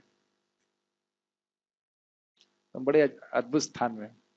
गोलोक की प्राप्ति कैसे होगी पता नहीं। मतलब वो जब हो जाएगी तो मालूम चल जाएगा, लेकिन कैसे पहुंचेंगे हमको पता नहीं। हाँ, जब हमारे पूजी हो जाएगी तो आपको आपको मैसेज कर देंगे टेलीग्राम पे कि भाई ऐसे होती है। वैसे किया गया है, बृहद भागवतम इत्यादि में किया गया है। प्रभुपाद इस बात को बोलते हैं कि हमारे हृदय से जब भोग की वासना हट जाएगी, तो हम इस सच्चे सच्चे वृंदावन को देख पाएंगे, जैसा कि गोस्वामीगण देखते थे। लेकिन अभी तो हम जब कर लें, ये बहुत बड़ी बात है। ठीक। इसमें भी कई अवस्थाएं होती हैं। भले ही व्यक्ति में पाप कर्मों का उदय होना बंद हो चुका हो, किंतु किए गए पाप कर्मों का फल तब भी मिलता रहता है। ये समझ में आ रहा है कि बहुत अच्छा बात प्रभात बोल रहा है कि कुछ लोग कहते हैं अरे भाई इस समय तो बड़े भले आदमी हैं, तो उनके हाथ पैर क्यों टूट गए, बुखार क्यों आ गया, लड़का क्यों मर गया। अरे भाई आज अच्छे आदमी हैं, लेकिन पहले तो कुछ अच्छे कार्य किए हैं ना, उसके वजह से फल मिल रहा है। बुरा फल मिल रहा है, इसका मतलब है कि बुरा कार्य किया। ऐसा नहीं है कि कोई अच्छा कार्य किया फिर भी बुरा बुरा फल प्राप्त हो, ये बात बोल रहा है। कुछ पाप तभी बीज रूप में बचे रहते हैं, कुछ फलीभूत हो चुके होते हैं, जिन्हें हम दुख तथा वेदना के रूप में अनुभव हाँ, करते और हैं। उसी तरह प्लस भी रहता है, तो आपके पास कोई बुद्धि आ रही है, आपके पास कुछ कार्य करने की शक्ति, वो पहले के किए गए अच्छे कर्म की वजह से होता है। यस। जैसा कि 7वें अध्याय के 28वें श्लोक में बताया गया है, जो 28वें श्लोक में बताया गया है, जो व्यक्ति समस्त पाप कर्मों के फलों, बंधनों का अंत करके भौतिक जगत के द्वंद्वों से मुक्त हो जाता है, वह भगवान कृष्ण की भक्ति में लग जाता ये है। बात बहुत सुंदर है, बहुत अच्छी बात है, अगर आप थोड़ा सा समझ सके इसको। अप्रिय संयोग और प्रिय वियोग तो होता ही रहेगा, होने दो उसको, मैं भक्ति करूंगा। समझ में आया? दुनिया में जब तक हूं तब तक ये अप्रिय संयोग और प्रिय वियोग होता ही रहेगा, होने दो इन द्वंद्वों को। मान सम्मान होते रहेंगे, दुख सुख होते रहेंगे, बस हो गया, मुझे भगवान की भक्ति करनी। इस प्रकार का दृढ़ निश्चय किसका होता है? ये शाम तो अंतगतम पापम जननाम पुण्य कर्मणाम ते द्वंद्व मोह निर्मुक्ता भजन्ति माम। उससे प्रभावित हुए बिना भगवान की भक्ति में स्थिर रहते हैं। मेरा एक मात्र लक्ष्य है कि मुझे भगवान के धाम की प्राप्ति करनी। Make sense? यस। दूसरे शब्दों और में हमारे मन को उद्वेलित करने के लिए, डिस्टर्ब करने के लिए कुछ ना कुछ रोज होगा ही, कुछ ना कुछ रोज जरूर होगा जिससे आप अपने मन को कृष्ण से हटाकर कुछ और चर्चा में या कुछ में लगा दें। नहीं लगाना चाहिए, होता ही रहेगा। हर चीज का कंट्रोलर मैं नहीं हूं। दूसरे शब्दों में जो लोग भगवत भक्ति में लगे हुए हैं वे समस्त कर्म फलों बंधनों से पहले ही मुक्त हुए रहते हैं। समझ में आ रहा है? जिसका मन निष्ठा पूर्वक भगवान के भजन में लगा हुआ है तो समझ लेना चाहिए कि वह कर्म बंधन से मुक्त है, उसके हृदय में पाप है नहीं, तो उसके जीवन में सुख दुख क्यों आ रहा है? भगवान की इच्छा से। ठीक। अप्रारब्धम, इस कथन की पुष्टि पद्म पुराण में हुई है, इसको ये चर्चा हम कर चुके हैं। अप्रारब्धम फलम पापम कूटम बीजम फलोन्मुखम क्रमेण एव प्रलीयन्ते विष्णु भक्ति रतात्मनाम। रत रहते हैं, लगे रहते हैं, भगवान की भक्ति अपने आप ही नष्ट कर देती है। यस। जो लोग भगवत भक्ति में रत हैं और उनके सारे पाप कर्म चाहे फलीभूत हो चुके हों, सामान्य हो या बीज रूप में हो, क्रमशः नष्ट हो जाते हैं। अतः भक्ति की शुद्धि कारिणी शक्ति अत्यंत प्रबल है और पवित्रम उत्तमम अर्थात विशुद्धतम कहलाती है। उत्तम का तात्पर्य दिव्य है। तमस का अर्थ ये भौतिक जगत या अंधकार है और उत्तम का अर्थ भौतिक कार्यों से परे हुआ। समझ में आया? उद्गत तमः उत्तमः। तम का मतलब अंधकार, अंधकार का अर्थ क्या हुआ? अविद्या, अविद्या का अर्थ क्या हुआ? अज्ञान। अज्ञान का अर्थ क्या हुआ? मैं शरीर हूँ, मैं अहम ममृति का भाव। अहम मिति का मतलब क्या हुआ? मैं देह हूँ, इस देह से थोड़ा जोर से जुड़े बोलिए। लोग मेरे हैं। मैं ये देह हूं और इस देह से संबंधित लोग मेरे मतलब जो हैं। नहीं है उसको है स्वीकार कर लेना हाँ, ये। जो मैं नहीं हूं उसको स्वीकार करना, और जो हूं उसको भूल जाना, और यानी अपने स्वरूप का ज्ञान और भगवान के स्वरूप का ज्ञान, ये सब तमोगुण कहलाता है, तम है। और इससे उत्तम मतलब भक्ति करने से सब ये सारा अंधकार नष्ट होता है। हम समझ पाते हैं हम कौन है, भगवान कौन है, मेरा क्या संबंध है, मुझे क्या करना है, सब कुछ समझ में आने लगता है। लेकिन प्रकाशस्य कर्मणि अभ्यासात्, बार बार करने से। ये नहीं कि एक क्लास में आए और फिर अगले एक साल बाद फिर आए। भाई आज आप लोग सुबह ब्रेकफास्ट किए थे, तो अब मेरे ख्याल से एक हफ्ते तो जरूरत है नहीं कुछ ब्रेकफास्ट करने की, है ना? हाँ, कुछ कुछ तो नहीं बोल रहे हैं। आप समझ रहे हैं? जैसे हम लोग को सुबह भी खाना होता है, दोपहर में भी खाना होता है, सुबह भी खाना होता है, दोपहर भी खाना होता है, रात में दूध भी पीना होता है। शरीर को पुष्ट रखना है, किस लिए? क्योंकि शरीर को पुष्ट रखना है। इसलिए किस लिए? क्योंकि शरीर को पुष्ट रखना है। किस लिए? क्योंकि शरीर को पुष्ट रखना है। इसलिए नहीं, शरीर को पुष्ट इसलिए रखना है, स्वस्थ इसलिए रखना है ताकि श्रवण कीर्तन कर सकें। भैया ये समझ लीजिए, भक्ति की सबसे महत्वपूर्ण अंग है श्रवण कीर्तन। अगर ये समझ में नहीं आया तो श्रवण कीर्तन कीजिए। नहीं समझ में आया? इसलिए श्रवण कीर्तन कीजिए, तब समझ में आया कि श्रवण कीर्तन सबसे महत्वपूर्ण है। भगवान को समझ ही नहीं पाएंगे अन्यथा। पढ़िए। हम लोग बहुत घोरतम में हैं, पहले स्वीकार कर लेना चाहिए इस बात। अभी भी समझ नहीं पाए वस्तुतः हम हैं कौन और भगवान कौन है, और प्रचुर मात्रा में सुनना पड़ेगा। क्या है श्लोक भागवत का? भक्त्या श्रुत गृहीतया पश्यन्ति आत्मानि चात्मानम भक्त्या श्रुत गृहीतया। भगवान को देखोगे आप, पश्यन्ति, बहुत से लोग देख चुके हैं, बहुत से लोग देखते हैं, बहुवचन, पश्यन्ति आत्मानि, आत्मा में, चात्मानम, भगवान को देखते हैं। कैसी भक्ति से? भक्त्या श्रुत गृहीतया, वेद से, मतलब वेद का मतलब वैदिक शास्त्र से, भागवत आदि सुन करके जो भक्ति बड़ी प्रगाढ़ हो गई है, ऐसी भक्ति से देख पाओगे। ये कुछ चुल्ले मुल्ले वाला काम नहीं है एकदम। समझ रहे ना? It's not an ordinary thing what we are targeting. हल्का फुल्का कार्य नहीं कर रहे हैं, भगवान को प्राप्त करना चाहते हैं। बहुत इसके लिए गंभीर होना पड़ेगा। भाई अगर आपको नौकरी करनी है तो उसके लिए कितनी गंभीरता से सुनाई पड़ते हैं, हम श्रवण करते हैं, है कि नहीं?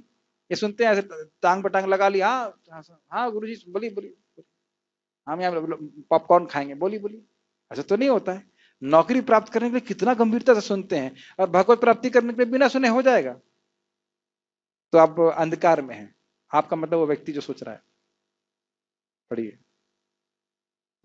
मैं थोड़ा सा इसमें कठोर हो जाता हूं, क्योंकि मैं देखता हूं कि जब श्रवण नहीं होता है तो हृदय का ज्ञान नष्ट नहीं होता है। और हम भगवान के बारे में श्रवण नहीं कर रहे, इसका मतलब ये नहीं कि हम तमोगुण के बारे में नहीं श्रवण कर रहे। पढ़िए। भक्ति में कार्यों को कभी भी भौतिक नहीं मानना चाहिए। यद्यपि कभी-कभी ऐसा प्रतीत होता है कि भक्त भी समान जनों की भांति रत रहते हैं। जो व्यक्ति भक्ति से अवगत होता है, वह जान सकता है कि भक्ति में कार्य भौतिक नहीं होते, वह आध्यात्मिक होते हैं और प्रकृति के गुणों से सर्वथा अदूषित रहते हैं। मुझे लगता है कि हमने कल, हाँ, कल हम चर्चा किया था कि ये भगवान की चिद शक्ति के अंतर्गत संपादित होते हैं। याद आ रहा था? कल ही बोल रहे थे ना, चिद शक्ति के द्वारा। ऐसे लगेगा ये क्यों माथा मार रहे हैं लोग 1.5 घंटे से, क्या बातें कर रहे हैं, क्या जरूरत है, ये हरे कृष्णा क्यों कर रहे हैं, इससे क्या फायदा होगा?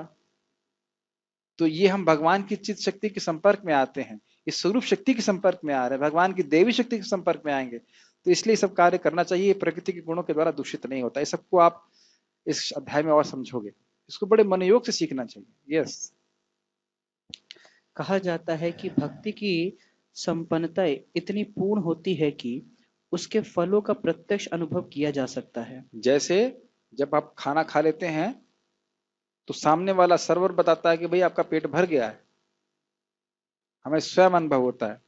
और जब बुखार होता है तो हमको स्वयं अनुभव होता है कि दवा खाने से मेरा बुखार कम हो रहा है। ठीक उसी प्रकार से भक्ति का प्रत्यक्ष अनुभव होना चाहिए। नहीं हुआ है मतलब क्या करना है, और करना है, और ठीक से करना है। यस, हमने अनुभव किया है कि जो व्यक्ति कृष्ण के पवित्र नाम हरे हरे कृष्णा कृष्णा कृष्णा कृष्णा हरे हरे, हरे राम राम राम हरे हरे का कीर्तन करता है, उसे जप करते समय कुछ दिव्य आनंद का अनुभव होता है और वह तुरंत ही समस्त भौतिक कल्मश से शुद्ध हो जाता है। ऐसा सचमुच दिखाई पड़ता है। यही नहीं, यदि कोई श्रवण करने में ही नहीं अपितु भक्ति कार्यों के संदेश को प्रचारित करने में भी लगा रहता है या कृष्ण भावनामृत के प्रचार कार्यों में सहायता करता है, तो उसे क्रमशः आध्यात्मिक उन्नति का अनुभव होता रहता है। ये लाइनें समझ में आ रही हैं? केवल भगवान के बारे में श्रवण ही ना करे, जो भक्ति के कार्य में मतलब भगवान के प्रचार कार्य में लगता है, जो भगवान की सेवा है, तो उसके द्वारा वह अपना भगवान के प्रति प्रेम जागृत होता हुआ अनुभव करता है। वो समझता है किस प्रकार से भगवान के प्रति मैं और अधिक आसक्त हो रहा हूँ। यस, आध्यात्मिक जीवन की यही प्रगति किसी पूर्व शिक्षा या योग्यता पर निर्भर नहीं करती। यह विधि स्वयं इतनी शुद्ध है कि इसमें लगे रहने से मनुष्य शुद्ध बन ये जाता बहुत है। अच्छी बात है। इसे कहेंगे वस्तु शक्ति। वस्तु शक्ति भाव की अपेक्षा नहीं करती है। जैसे हम देख रहे हैं, अजामिल को पता भी नहीं था कि नारायण बोलने से क्या फायदा है, लेकिन उसकी सारे पाप ध्वंस हो रहे थे और भक्ति में आगे बढ़ रहा था। तो हम सुन चुके हैं।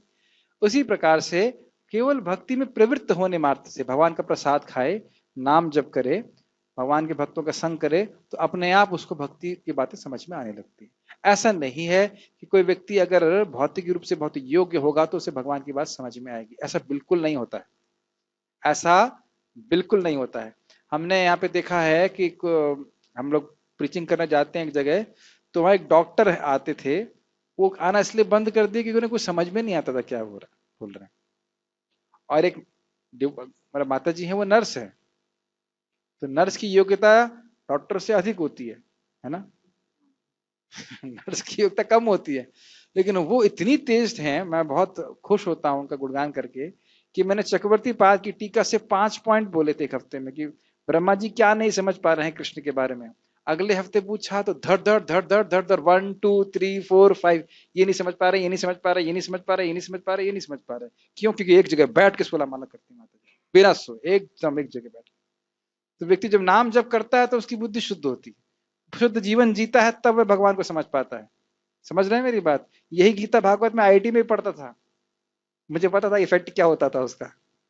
सुसुखम सुसु और सो जाते थे, नहीं समझ में आता था। लेकिन ये भक्ति करने से समझ में आता है। ये कोई भौतिक बुद्धि नहीं है। ये नहीं सोचना चाहिए कि आईआईटी में चला गया तो उसको ये सब समझ में आ रहा है, ऐसा कुछ भी नहीं होता। पल्ले ही नहीं पड़ता था कि चैतन्य चरितामृत में लिखा क्या, क्या बोल रहे, क्या श्लोक है, कुछ नहीं समझ में आता। भागवत कुछ समझ में नहीं आती। तो ये सब समझ में आता है अगर कोई व्यक्ति भगवान की भक्ति करता है। ठीक है, अपने आप हृदय शुद्ध होता है तो ये बातें समझ में आती। ठीक, यस ब्रो। जी, आपने कहा कि भक्ति जो है, भक्ति हाँ, के जो अंग, या तो मैं सुना मतलब ये भौतिक चीजों पे निर्भर नहीं रहते हैं, भौतिक योग्यताओं पे निर्भर नहीं रहते हैं, यस, लेकिन अपने प्रारब्ध के अनुसार कोई मल्टी टैलेंटेड हो सकता है, किसी का मन एकाग्र रह सकता है अधिक अन्य भक्तों से, तो फिर उस समय तो एक देखा जाएगा कि वो भक्ति निर्भर हो सकता है, या तो फिर किसी का कोई स्किल सेट है। भक्ति केवल भक्ति पे ही निर्भर करती है। अभी आप देख लेंगे, नारद जी का एग्जाम्पल प्रभुपाद देंगे। छोटे बच्चे थे 5 साल के, वो क्या मन एकाग्र कर रहे थे? कुछ भी नहीं था, बस श्रद्धा चाहिए, भक्तों का संग हो, भक्तों में श्रद्धा हो, सुने, जप करे, भक्ति करे। कोई दूर जाने की जरूरत नहीं। श्रील गौरकिशोर बाबा जी महाराज, समझता हूँ अंगूठा छाप थे, कुछ भी पता नहीं था, पढ़ाई लिखाई कुछ भी नहीं किए थे, लेकिन जब वो बोलते थे वेद का ज्ञान उनके मुख से प्रकट होता था कि वो शुद्ध नाम भजन करते थे। तो इसका अर्थ ये नहीं कि हम शास्त्र न सुने, लेकिन पॉइंट ये है कि भगवान का जो ज्ञान है वह अपने आप प्रकट होता है। अब इसको लोग क्या सोचते हैं, अब अपने आप ही प्रकट होगा, हमें क्लास सुनने की जरूरत नहीं है। ये बात नहीं है। कहने का अर्थ है कि कोई नाम का ही आश्रय ले, नाम जप कर रहे, सारे लोग इस प्रकार से कर नहीं पाते हैं कि केवल नाम जप करें, और अगर वो करेगा तो आपको अज्ञान नाम नष्ट कर देगा, लेकिन वह नाम भी भक्तों के संग के द्वारा प्राप्त होगा। और ऐसा नहीं सोचना चाहिए। श्रील गौरकिशोर बाबा जी महाराज भी भक्ति ठाकुर जी के प्रवचन सुनने जाया करते थे भागवतम के ऊपर। कहने का बात यह है कि कोई व्यक्ति अगर पढ़ा लिखा ना भी हो, भगवान के बारे में सुने और भगवान की भक्ति करे, तो फिर वह भगवान को समझ जाएगा। हरे कृष्ण मंत्र जप करने में तो योग्यता की कोई आवश्यकता नहीं ना। क्या योग्यता है? जीव तो सबके पास है, प्रसाद तो सभी लोग खा सकते हैं। मतलब भक्ति के अन्य अंग के बारे में कौन सी अन्य अंग की बात छोड़िए, आप पहले श्रवण कीर्तन की बात करिए। अच्छा, श्रवण कीर्तन में कोई अपेक्षा है क्या? हृदय के शुद्धि। अच्छा, हृदय शुद्ध होगा तभी आप सुन सकते हैं कथा। क्यों भाई? नहीं है, कुछ लालसा होनी चाहिए। हृदय शुद्ध होगा तभी ही सुन सकते हैं क्या? जरूरी नहीं है। समझ में आया ना? तो हृदय शुद्ध हो या अशुद्ध हो, भगवान के बारे में सुन तो कोई भी सकता है, अगर भक्त लोग बोलें, अगर भक्त बोलें तो। श्रवण कीर्तन तो स्पेशली भाई, अर्चन में ऐसे नहीं है। अब ठीक है, तो आप कल मंगल आरती आप कोई कर सकता है आरती बिना स्नान की? वहां अपेक्षा है। जो डीटी वर्शिप है उसमें अपेक्षा है। शुरुआत में जैसे हम जब भक्ति में अरे भाई, मैं नहीं बोल रहा हूँ, तब तो हम ऐसे बिना नहाए भी आते थे, तो भक्ति का तो अनुभव कर ही हाँ रहे थे। अग्रीड, लेकिन आपको आरती करने के लिए नहीं बोला जा रहा था। देख रहा है वो भी एक तरह से हाँ, वो अर्चना तो आ होता है। सकता है, लेकिन देखिए पॉइंट है कि सबसे इंपॉर्टेंट बात यह है कि जब हम योग्यता की बात करें, श्रवण कीर्तन में किसी भी प्रकार की योग्यता की अपेक्षा नहीं है। अर्चनम में है योग्यता की आवश्यकता। योग्यता से मतलब नहीं, कुछ कंडीशंस हैं। इसको हमने वहां सुना था, जयति जयति नामानंद रूपम मुरारी श्लोक। याद आ रहा है आपको कि भाई आपको श्रवण में भी एक अपेक्षा है कि अरे कोई सुराने वाला होना चाहिए भक्त। तो इसलिए बोला कि नाम संकीर्तन सर्वश्रेष्ठ। कोई सुनाने वाला ना भी हो, हरे कृष्णा कृष्णा कृष्णा हरे हरे, हरे राम राम राम हरे हरे बोल करके व्यक्ति भगवान का संपर्क प्राप्त कर सकता है। भक्ति योग्यता से अर्थ है मतलब सेकंड इनिशिएटिव होना चाहिए डिटी वर्शिप के लिए। टेक्निकली स्पीकिंग ऐसे तो भगवान की फोटो रख के कोई भी पूजा कर सकता है, कोई आपत्ति नहीं, लेकिन फिर भी उसमें स्नान आदि की अपेक्षा होती है। हम कर रहे हैं और करने लग जाते हैं, वो इसका मतलब ये नहीं कि वो नियम इस प्रकार का। लेकिन हरे कृष्ण मंत्र में कोई जप के नियम, कोई नियम नहीं। हाँ, दर्शन कर लिया विग्रह का तो शुद्ध तो हो ही गया ना। अग्री शुद्ध हो गया, लेकिन मैं अर्चन की बात कर रहा हूँ। अर्चन की बात करेंगे, अर्चन तो नहीं करने दे जाएगा ना आपको। तो ये श्रवण कीर्तन के भी नियम हो जाते हैं। जैसे श्रवण कीर्तन में भी जैसे जो श्रवण कर रहा है और जो कीर्तन करना, उसकी भी योग्यता होनी चाहिए कि किस मूड के साथ कर रहा है। अगर यहीं पे कोई बात यहाँ हो रही है कि श्रवण व्यक्ति कैसे भी कर सकता है। श्रवण कीर्तन जैसे कि अभी नारद मुनि के केस में आप देखेंगे, एक सबमिसिव, फिर भी उसको सबमिसिव अग्रीड, लेकिन क्या बोला जा रहा है, कान से स्पर्श होने मात्र से श्रवण किया। जैसे अजामिल देखिए, उसके जीभ से स्पर्श होने मात्र से नारायण नाम उच्चारण हो रहा था और भक्ति बढ़ रही थी उसकी। अजामिल तो कोई भी उद्देश्य से किसी भी तरह से नहीं कर रहा था। ये नहीं कहा जा रहा है कि अन्य भक्ति के अंग किए नहीं जा सकते हैं। ये कहा जा रहा है कि अगर अपेक्षा की बात की, जैसे स्मरण, क्या भगवान का स्मरण कोई भी कर सकता है? क्या उत्तर है? पहले सुनेगा तो स्मरण, श्रवण के बाद स्मरण। आप कहेंगे कि हाँ कर सकता है, लेकिन स्मरण में ये देखिए, मैं अपनी बात नहीं बोला, आचार्यों ने बोला, लेकिन स्मरण में दिक्कत ये है कि हृदय शुद्ध नहीं होता तो स्मरण नहीं होता। लेकिन श्रवण कीर्तन इसलिए श्रेष्ठ कहा जा रहा है क्योंकि हृदय शुद्ध ना भी हो, व्यक्ति सुन सकता है। मैं एक उदाहरण दे रहा हूं, जैसे मैंने सुना हमारे गुरु महाराज के प्रवचन में एक व्यक्ति अपना नोट्स, क्या कहते हैं उसको, कॉपी, हाँ कुछ नोट्स बनाता था, आज भी ब्रह्मचारी बन गया। उसे कोई इच्छा नहीं सुनने की, लेकिन श्रवण इतना प्रभावशाली है, वो स्थान इतना प्रभावशाली, सुनने मात्र से। अब आप एक और एग्जाम्पल ले लीजिए, प्रभुपाद जी एक जगह प्रवचन करने गए तो कहा, अरे भाई ये लोग तो प्रवचन के लायक नहीं है, केवल कीर्तन करो।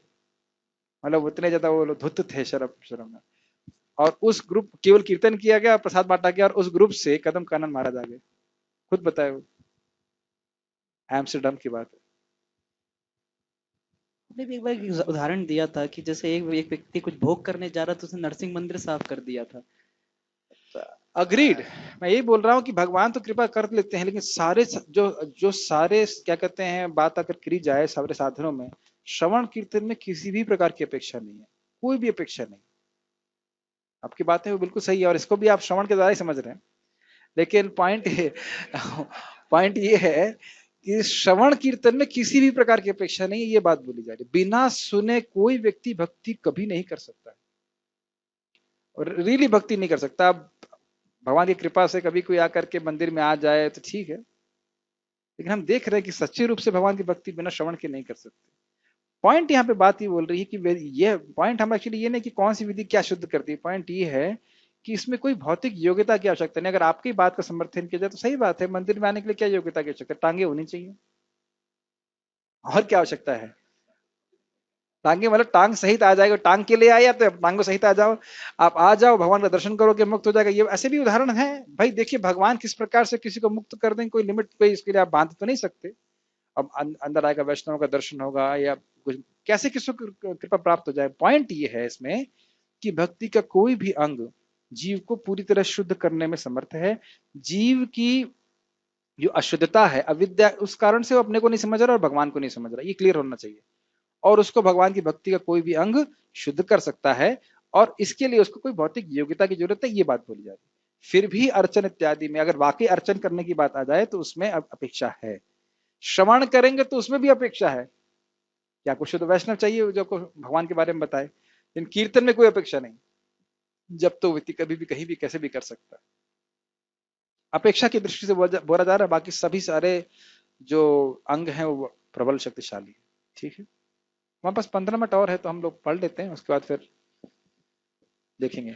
वेदांत सूत्र में 3.3.36 भी इसका वर्णन प्रकाशश्च कर्मण अभ्यासात के रूप में हुआ है, जिसका अर्थ है कि भक्ति इतनी समर्थ है कि भक्ति कार्यों में रत होने मात्र से बिना किसी संदेह के प्रकाश प्राप्त हो जाता है। ये समझा चुके थे ना। प्रकाश मतलब मैं कौन हूं, भगवान कौन है, मुझे क्या करना चाहिए, अपना संबंध सब समझ में आ जाएगा। जैसे तपन मिश्र बहुत शास्त्र पढ़े, समझ में नहीं आया साधन क्या है, साध्य क्या है, तो महाप्रभु ने कहा आप ऐसा करो, बनारस जाओ, हरे कृष्ण मंत्र जपो, आपको समझ में आ जाएगा कि साधन क्या है, साध्य क्या है।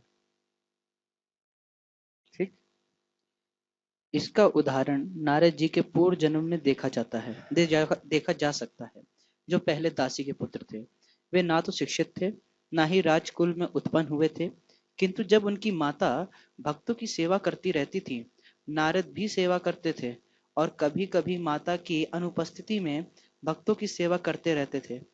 नारद स्वयं कहते थे, उच्चिष्ट लेपान अनुमोदित द्विजय साकृत न सकृत स्म भुंजे तदपास्त किल्बिष एवं प्रवृत्तस्य विशुद्ध चेतसस तद्धर्म एवात्म रुचि प्रचायते। बहुत सुंदर श्लोक है। यस। श्रीमद् भागवत के इस श्लोक में नारद जी अपने शिष्य व्यास देव से अपने पूर्व जन्म का वर्णन करते हैं। वे कहते हैं कि पूर्व जन्म में बाल्यकाल में वे चातुर्मास में शुद्ध भक्तों भागवतों की सेवा किया करते थे, जिससे उन्हें उनकी संगति प्राप्त हुई। कभी कभी वे ऋषि अपनी थालियों में उच्चिष्ट भोजन छोड़ देते थे, और यह बालक थालियां धोते समय उच्चिष्ट भोजन को चखना चाहता था। अतः उसने उन ऋषियों की अनुमति मांगी, और जब उन्होंने अनुमति दे दी तो बालक नारद उच्चिष्ट भोजन को खाता था। फलस्वरूप वह अपने समस्त पाप कर्मों से मुक्त हो गया। एक छोटा सा याद दिलाऊंगा, ये शाम तो अंत गतम पापम में यही बात आई थी कि भक्तों की कृपामय दृष्टि से उसके सारे पाप नष्ट हो गए। तो उनकी कोई योग्यता नहीं थी। एक थी बात कि वह उनकी इंद्रियां बड़ी संयमित थी और वो व्यर्थ नहीं बोलते थे। नारद जी इस बात को बोलते, तो उससे और पहले तो कृपा की ही उन लोगों ने, और बाद में और उनको उनके प्रति कृपा हुई। यस। तब इसमें छोटे थे इसलिए बोलना नहीं जानते थे, नहीं ऐसा नहीं है। 5 साल के थे, कहने का मतलब है कि उनका बच्चों का नहीं, 5 साल के बच्चे कितना खेलने में रुचि रखते हैं, लेकिन खेलने वाले में रुचि उनकी बिल्कुल नहीं थी। क्रीड़ा में कोई रुचि नहीं थी। ये भक्तों को सीखना चाहिए। वाणी पे कंट्रोल नहीं करेंगे तो मन संयमित बिल्कुल नहीं हो सकता है। और देखिए क्लास इसीलिए कठिन लगती है क्योंकि यहाँ पे प्रज्वल का कोई स्कोप नहीं है,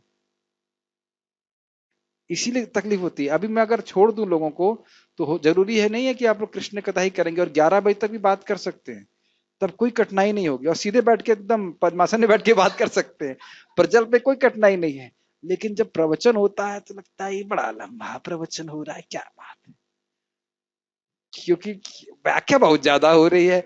लेकिन कठिनाई ये नहीं, कठिनाई ये है कि ये सब इंद्रिय संयम की बातें हैं। वैसे अगर आप थोड़ा सा सुनने लग जाएंगे तो रुचि होती है सब बातें। हम यहाँ क्या सीख रहे हैं कि नारद जी की कोई योग्यता नहीं थी उस समय, एकदम शूद्र के दासी के पुत्र थे। पिता का नाम क्या था पता नहीं, माता का नाम क्या था मेंशन नहीं। यस, पढ़िए। फलस्वरूप वह अपने समस्त पाप कर्मों से मुक्त हो गया।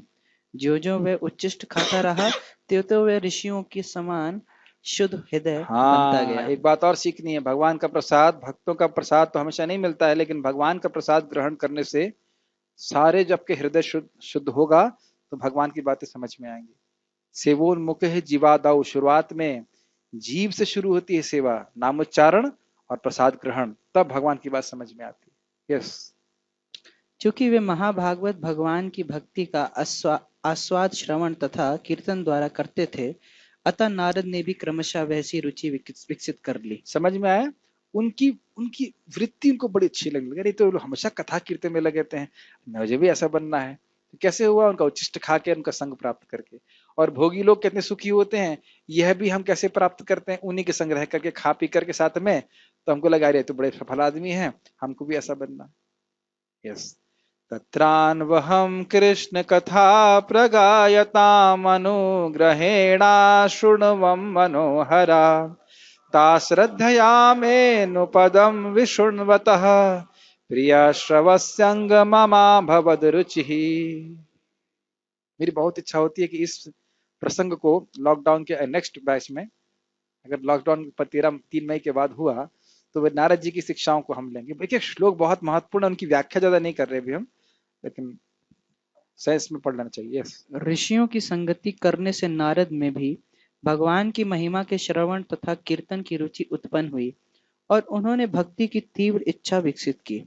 अतः जैसे कि वेदांत सूत्र में कहा गया है, प्रकाशश्च कर्मण अभ्यासात्, जो भगवत भक्ति के कार्यों में केवल लगा रहता है उसे स्वतः सारी अनुभूति हो जाती है और वह समझने लगता है, वह सब समझने समझने लगता है। लगता क्या है। समझने लगता है?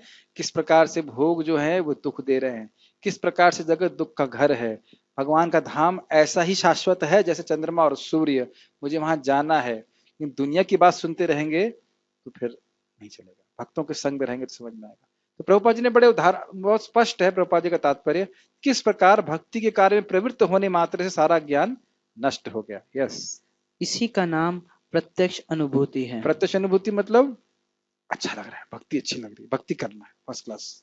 यस, जैसे हम खुद अरे देख भैया ये सकते हैं। बताओ, करना में तो लोग खाना कैसे बनाते हैं? चलो निंदा करते हैं, आप चालू कीजिए, एक एक करके बताओ कैसे बनाते हैं खाना। बहुत अच्छा बना। बहुत अच्छा बनाते, अच्छी निंदा करिए, आप भी बताइए माइक पे।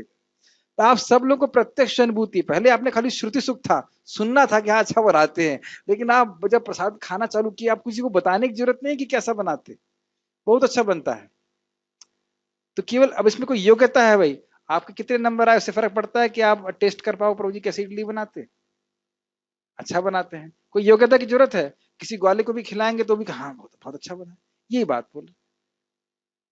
आप देखो, मैं एक छोटा सा एग्जांपल देता हूँ। मैंने आनंद प्रभु को 2004 की बात होगी, मैंने देखा था कीर्तन करते हुए, जब वृंदावन आया था, और उनका चेहरा एकदम लाल हो जाता था, वो लोग कीर्तन करते, जोर से कीर्तन कर रहे थे। मैंने कहा भाई कितने सुखी हैं लोग, कितने खुश हैं, मैं भी हारमोनियम बजाना चाहता हूँ। और उनका मैंने सीडी लिया और अपने कॉलेज में जाकर रूम बंद करके चलाता था, नाचता था, अकेले ही नाचता रहता मैं हरे कृष्णा, ऐसे करके वो गाते थे, बहुत अच्छा लगता था। तो एकदम इसके लिए कोई योग्यता नहीं था, कोई फिलोसफी नहीं पता थी, लेकिन बड़ा सुंदर जो है अनुभूति था, कितना सुंदर मन लग रहा है। ऐसे हमारे आकाश प्रभु भी बता रहे थे, उनने भी देखा था 24 आवर कीर्तन के डिवोटीज को, या शायद आयन प्रभु, मुझे श्योर नहीं है, तो रवि देख के हम चकित हो गए थे, कहते अरे क्या ये क्या हो रहा है। एक्चुअली भक्ति में आने से पहले, कॉलेज में आने से पहले वो इसको आना चुके थे। तो उन्होंने कहा ये क्या हो रहा है, ये तो बड़े अच्छे हैं लोग, बड़े खुश हैं। तो इस प्रकार से प्रत्यक्ष अनुभूति होती है, और हम स्वयं भक्ति करते हैं तो स्वयं भी सुख का अनुभूति होती है ना। यस। धर्मयम शब्द का अर्थ है धर्म का पथ। नारद वास्तव में दासी के पुत्र थे। उन्होंने किसी पाठशाला में जाने का अवसर प्राप्त नहीं हुआ था। वे केवल माता के कार्यों में सहायता करते थे और सौभाग्यवश उनकी माता को भक्तों की सेवा का सुयोग प्राप्त हुआ था। बालक एक नारद बात ध्यान रखना चाहिए कि सारा सेवा का सुयोग भगवत कृपा से होता है, ये याद रखना चाहिए। भगवान की कृपा को लात नहीं मारनी चाहिए, लात नहीं मारनी चाहिए। समझ पा रहे हैं मैं क्यों बोल रहा हूं कठोर शब्द। वैष्णव संघ में आकर के वैष्णव का अपराध ना करें। आप लोग नहीं करते हैं, मैं खाली कुछ बातें सोच के बोल रहा हूं, ध्यान रखना चाहिए इस बात को। ये बहुत बड़ा हमको बहुत बड़ी कृपा प्राप्त हुई भक्तों का संग। यस। हो सकता है कि थोड़ा मतभेद होना स्वाभाविक है, बर्तन भी साथ में रखते हैं तो आवाज करते हैं बात बोलते हैं, लेकिन इसका अर्थ नहीं कि बर्तन तलवार निकाल लें या लाठी निकाल लें। जस्ट इट इज, आप लोग कृपया चैतन्य चरितामृत पढ़िए, तब समझ में आएगा कि क्या होता है वैष्णव संघ, क्या होता है प्रेम का आदान प्रदान। रोएंगे आप लोग कि भगवान मैं कहां पड़ा हूं, मैं कब भक्तों से और आपके इस प्रकार से प्रेम का आदान प्रदान कर पाऊं। तब समझ में आएगा कि दोष देखना कितना गर्हित है भक्तों में। महाप्रभु को बिल्कुल पसंद नहीं है, कितना प्रेम करते हैं अपने भक्तों से। एक एक भक्त को 5-5 गुना प्रसाद हम खिला रहे हैं, 5-5 गुना। और भक्त भी कम नहीं है, जगदानंद भगवान को 10 गुना खिलाते हैं। वो डर रहे हैं कि वो डर के मारे, क्योंकि उससे पहले वो, हमें खैर थोड़ा डाइवर्ट कर जाऊंगा, लेकिन जगदानंद गुस्सा ना हो जाए तो महाप्रभु खाते रहते फिर कहते हैं देखो जगदानंद तुमने मुझे 10 गुना खिला दिया, अब तुम बैठ के खाओ। अरे रोएंगे आप लोग, सही में रोएंगे। रोना चाहिए कि मैं कब इस प्रकार का वैष्णव बनूंगा, कब ये प्रेम का मेरे हृदय में स्फुरित होगा, कब मैं वैष्णव से इस प्रकार से प्रेम कर आदान प्रदान कर पाऊंगा। When will my heart actually melt? It's like a stone. तो हम सुनते नहीं है तो फिर ऐसे ही, अरे इसमें ये दोष है, इसमें वो दोष है। अरे भाई कृष्ण को बहुत प्रिय है भक्त, उनका छोटा बच्चा है नया डिवोटी, आप बड़े भाई हो। बहुत बड़ा भाग्य है, बहुत बड़ा भाग्य, इस पर विचार करना चाहिए। पढ़िए। बालक नारद को भी ये आपका छोटा भाई होगा तो आप कहेंगे ना उसको दूध मत दो, मैं दूध पी लूंगा, ये बोलते हैं ना हम लोग।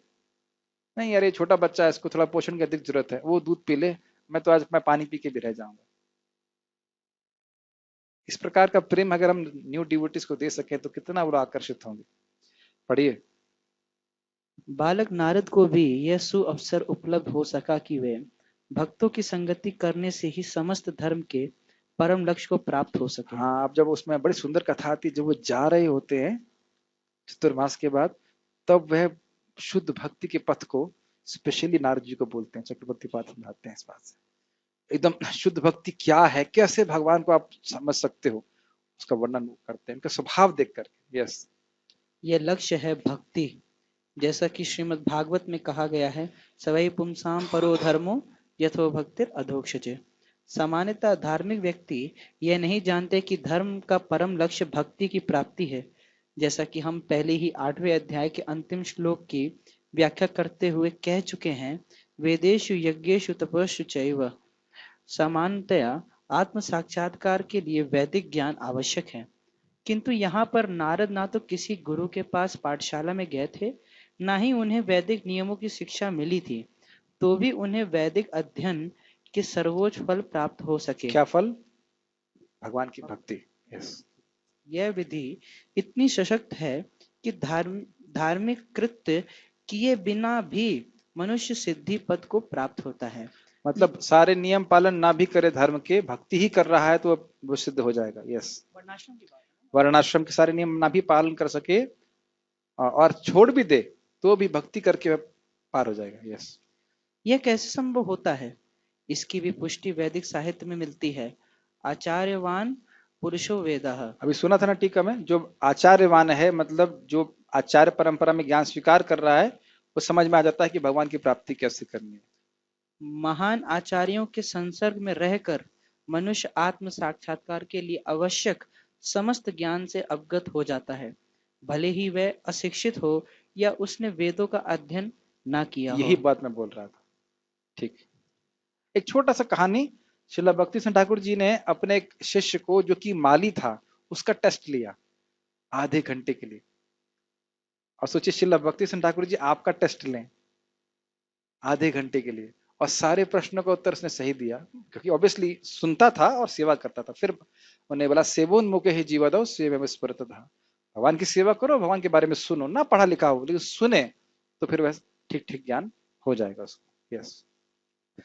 भक्ति योग अत्यंत सुकर एक और सुसुखम बात है। ध्यान रखना, आप 10वें अध्याय में आ जाएगा। हम सुन रहे हैं, अच्छा लग रहा है, तो भगवान प्रसन्न होकर के हृदय से अज्ञान को भी नाश कर रहे हैं। तो ये भौतिक योग्यता के अनुसार नहीं कि आपको क्या समझ, कितना समझ में आ रहा है। सुनने की इच्छा होनी चाहिए, अगर सुनने की उत्कंठा है तो भगवान अपने आप ही हृदय से अज्ञान को नष्ट करते हैं। यस। होता है, सुसुखम होता है। ऐसा क्यों? क्योंकि भक्ति में श्रवणम कीर्तनम विष्णु रहता है, जिससे मनुष्य भगवान की महिमा के कीर्तन को सुन सकता है या प्रामाणिक आचार्यों द्वारा दिए गए दिव्य ज्ञान के दार्शनिक भाषण सुन सकता है। और सुनना चाहिए। इनको ऐसे सुने, अरे प्रभु जी तो सब ज्ञान व्यान है, हम तो भक्ति करने ही आए हैं, ऐसा नहीं बोलना चाहिए। भगवान के बारे में सुनने की लालसा ही भगवान के धाम जाने की योग्यता है। पढ़िए। मनुष्य केवल बैठे रहकर सीख सकता है, ईश्वर को अर्पित अच्छे स्वादिष्ट भोजन का उच्चिष्ट खा सकता है। प्रत्येक दशा में भक्ति सुखमय है। मनुष्य गरीबी की हालत में भी भक्ति कर सकता है। भगवान कहते हैं पत्रम पुष्पम फलम तोयम। वे भक्त से हर प्रकार की भेंट लेने को तैयार रहते हैं, चाहे पत्र हो, पुष्प हो, फल हो या थोड़ा सा जल हो। जो कुछ भी संसार के किसी भी कोने में उपलब्ध हो या किसी व्यक्ति द्वारा उसकी सामाजिक स्थिति पर विचार किए बिना अर्पित किए जाने पर भगवान को वह स्वीकार है, यदि उसे प्रेम पूर्वक चढ़ाया जाए। बहुत सिंपल। यदि हम गरीब हैं, वैसे तो गरीब हैं, मान लो गरीब हैं भी, व्यवहारिक दृष्टि से भी, तो भगवान के सामने ये बोलते हैं भगवान मैं तो बहुत गरीब हूँ, क्या दे सकता हूँ आपको, इसको आप स्वीकार कीजिए, तो भगवान उसको स्वीकार करते हैं। और भगवान कोई कहे भगवान देखो मैं कितना बड़ा हीरो हूँ, तो भगवान नहीं स्वीकार करते। ये अद्भुत है, ये एडवांटेज रहते हैं। भगवान मैं तो बहुत गरीब हूँ, ये छोटा सा फूल ही दे सकता हूँ आपको, भगवान स्वीकार कर लेते हैं। सुख मिलता है उनको, सुख मिलता है। पढ़ेंगे आगे उसको। इतिहास में ऐसे अनेक उदाहरण प्राप्त हैं। भगवान के चरण कमलों पर चढ़े तुलसी दल का आस्वादन करके सनत कुमार जैसे मुनि महान भक्त बन गए। अतः भक्ति योग अति उत्तम है। हाँ, तो आप देख सकते हैं, आपकी बात का पुष्ट होता है। किसी भी तरह से श्रवण कीर्तन स्मरण वंदन, किसी तरह से भगवान के भक्ति का संपर्क हो जाए तो फिर वह व्यक्ति भक्ति में आ जाता है। यस। और इसे प्रसन्न मुद्रा में संपन्न किया जा सकता है। भगवान को तो वह प्रेम प्रिय है जिससे उन्हें वस्तुएं अर्पित की जाती हैं। ये लाइनें तो बहुत व्याख्या की जा सकती है, लेकिन आप समझ रहे हो, मतलब यही भावना, प्रेम मतलब नम्रता से। भगवान हम क्या कर सकते हैं, मान लो आप कीर्तन भी गा रहे हैं, अब भगवान आपके सामने तो गाने वाले बहुत लोग हैं, मैं क्या गा सकता हूँ, फिर भी अपने शुद्धिकरण के लिए मैं कीर्तन कर रहा हूँ, अपने शुद्धिकरण के लिए मैं ये कथा कह रहा हूँ। जैसे कृष्णदास कविराज गोस्वामी बोलते हैं हम तो ज्यादा समझ नहीं रहे हैं, मुझे तो ये पता नहीं मैं लिख कैसे रहा हूँ, लेकिन अपन ही शोधन है, मैं अपने शोधन के लिए इसको लिख रहा हूँ, महाप्रभु की लीला। ऐसा करते। यहाँ कहा गया है कि भक्ति शाश्वत है। यह वैसा नहीं है जैसा कि मायावादी चिंतक साधिकार कहते हैं। यद्यपि वे कभी कभी भक्ति करते हैं, किंतु उनकी यह भावना रहती है कि जब तक मुक्ति ना मिल जाए तब तक उन्हें भक्ति करते रहना चाहिए, किंतु अंत में जब वे मुक्त हो जाएंगे तो ईश्वर से उनका तदात्म हो जाएगा। ये लाइन आपको समझ में आई या किसी को नहीं समझ में आ रही है? वो सोचते हैं कि हम हरे कृष्णा भी कर रहे हैं या कुछ भी भक्ति कर रहे हैं, तब तक मुक्त हो जाए, जब हम परफेक्ट हो जाएंगे, मुक्त हो जाएंगे, तो हम ही भगवान बन जाएंगे। नहीं, मिल नहीं जाएंगे हम। तदात्म का बहुत सारे अर्थ हो सकते हैं। हम भगवान में मिल जाएंगे। कुछ लोग कहते हैं हम भगवान के शरीर में प्रवेश कर जाएंगे और उनकी इंद्रियों से भोग करेंगे। कुछ लोग कहेंगे उनकी लाइट में हम मिल जाएंगे। पता नहीं क्या क्या कचरा रहता है, और भगवान कभी इससे प्रसन्न नहीं होते। एक बार प्रभुपाद जी से किसी ने पूछा कि भगवान मेरी मदद करेंगे अगर मैं मतलब आध्यात्मिकता में प्रगति करना चाहता हूं? तो प्रभुपाद जी ने कहा कि हाँ, निर्भर करता है कि आपका उद्देश्य क्या है। यदि आप भगवान के दास बनना चाहते हैं तो भगवान मदद करेंगे, लेकिन अगर आप भगवान बनना चाहते हैं then why should God encourage competition? भगवान होड़ को क्यों प्रोत्साहन देंगे? अगर आप भगवान बनना चाहते, भगवान के दास बनना चाहते तो निश्चित रूप से आपकी मदद करेंगे। ये बात अभी 9वें अध्याय की टीका में आप देखेंगे कि भगवान आपकी मदद करेंगे अगर आप उनके दास बनना चाहते हैं तो। यस, इस प्रकार की अस्थाई सीमित स्वार्थ में भक्ति शुद्ध भक्ति नहीं मानी जा ये बात सकती। समझ में आई? अस्थाई सीमित, अस्थाई मतलब जब तक मुक्त नहीं होते, सीमित बस बस जब तक मुक्त नहीं होंगे तभी तक भजन करना है, उसके बाद भजन नहीं करना है। जैसे एक व्यक्ति मुझे बोला ज्ञान के बाद भी भजन की आवश्यकता है, जब ज्ञान प्राप्त हो गया तब भी भजन करना है। हमने क्या लिखा है गीता में? तेषाम ज्ञानी नित्य युक्ता, जो ज्ञानी है वो नित्य ही भगवान की सेवा में लगा रहता है। तो कुछ लोग सोचते हैं जब तक ज्ञान नहीं होता तब तक ये सब सेवा करनी, जब ज्ञान हो गया तो बस हो गया, भर गए हम, अब और सेवा करने की जरूरत नहीं। यस, वास्तविक भक्ति तो मुक्ति के बाद भी बनी रहती है। जब भक्त भगवत धाम को जाता है तो वहां भी वह भगवान की सेवा में रत हो जाता है। वह भगवान से तदाकार नहीं होना चाहता। जैसे कि भगवत गीता में देखा जाएगा, वास्तविक भक्ति मुक्ति के बाद प्रारंभ होती है। कौन सी है? ब्रह्मभूत प्रसन्नात्मा। यस, मुक्त होने पर जब मनुष्य ब्रह्म पद पर स्थिर होता है, ब्रह्मभूत, तो उसकी भक्ति प्रारंभ होती हाँ, है। अभी तो हम लोग खाली प्रयास कर रहे हैं। जब पूरी तरह से सारा कलमश नष्ट हो जाएगा तब बढ़िया से भक्ति होगी, तब आनंद आएगा नाम जप में, कथा में। ऐसे कर, समः सर्वभूतेषु मद भक्तिम लभते पराम। थोड़ा जोर से बोलिए। हाँ हाँ, कोई भी मनुष्य कर्म योग, ज्ञान योग, अष्टांग योग या अन्य योग करके भगवान को नहीं समझ सकता। इसलिए ये राज्य विद्या है। यस, इन योग विधियों से भक्ति योग की दिशा किंचित प्रगति हो सकती दिशा है, में होना चाहिए, दिशा में किंचित प्रगति हो सकती है। हाँ, किंतु भक्ति अवस्था को प्राप्त हुए बिना कोई भगवान को समझ नहीं पाता। कर्म योग से आत्मा का अनुभव हो सकता है और अष्टांग योग से इत्यादि से परमात्मा का अनुभव हो सकता है, लेकिन भगवान का अनुभव केवल भक्ति से हो सकता है। ये हम पढ़ चुके हैं। यस, श्रीमद् भागवत में इसकी भी पुष्टि हुई है कि जब मनुष्य भक्ति योग संपन्न करके विशेष रूप से किसी महात्मा से श्रीमद् भागवत या भगवत गीता सुनकर शुद्ध हो जाता है तो वह समझ सकता है कि ईश्वर क्या है। अब ये कैसे मालूम चलेगा गीता भागवत सुनना चाहिए? जब क्लास में आएंगे पढ़िए। इस प्रकार भक्ति योग या कृष्ण भावना में समस्त विद्याओं का राजा और समस्त गुह्य ज्ञान का राजा है। यह धर्म का शुद्धतम रूप है। क्यों शुद्धतम रूप है? क्योंकि सवय पुंसाम परो धर्मो, ये तो भक्तिर अधोक्षजय अहेतु की अप्रतिहता ये नात्मा सुप्रसिद्धि थी। श्लोक कई बार सुन चुके हैं। वही पर धर्म है जिसका अनुशीलन करने से भगवान में अहेतु की भक्ति हो जाए।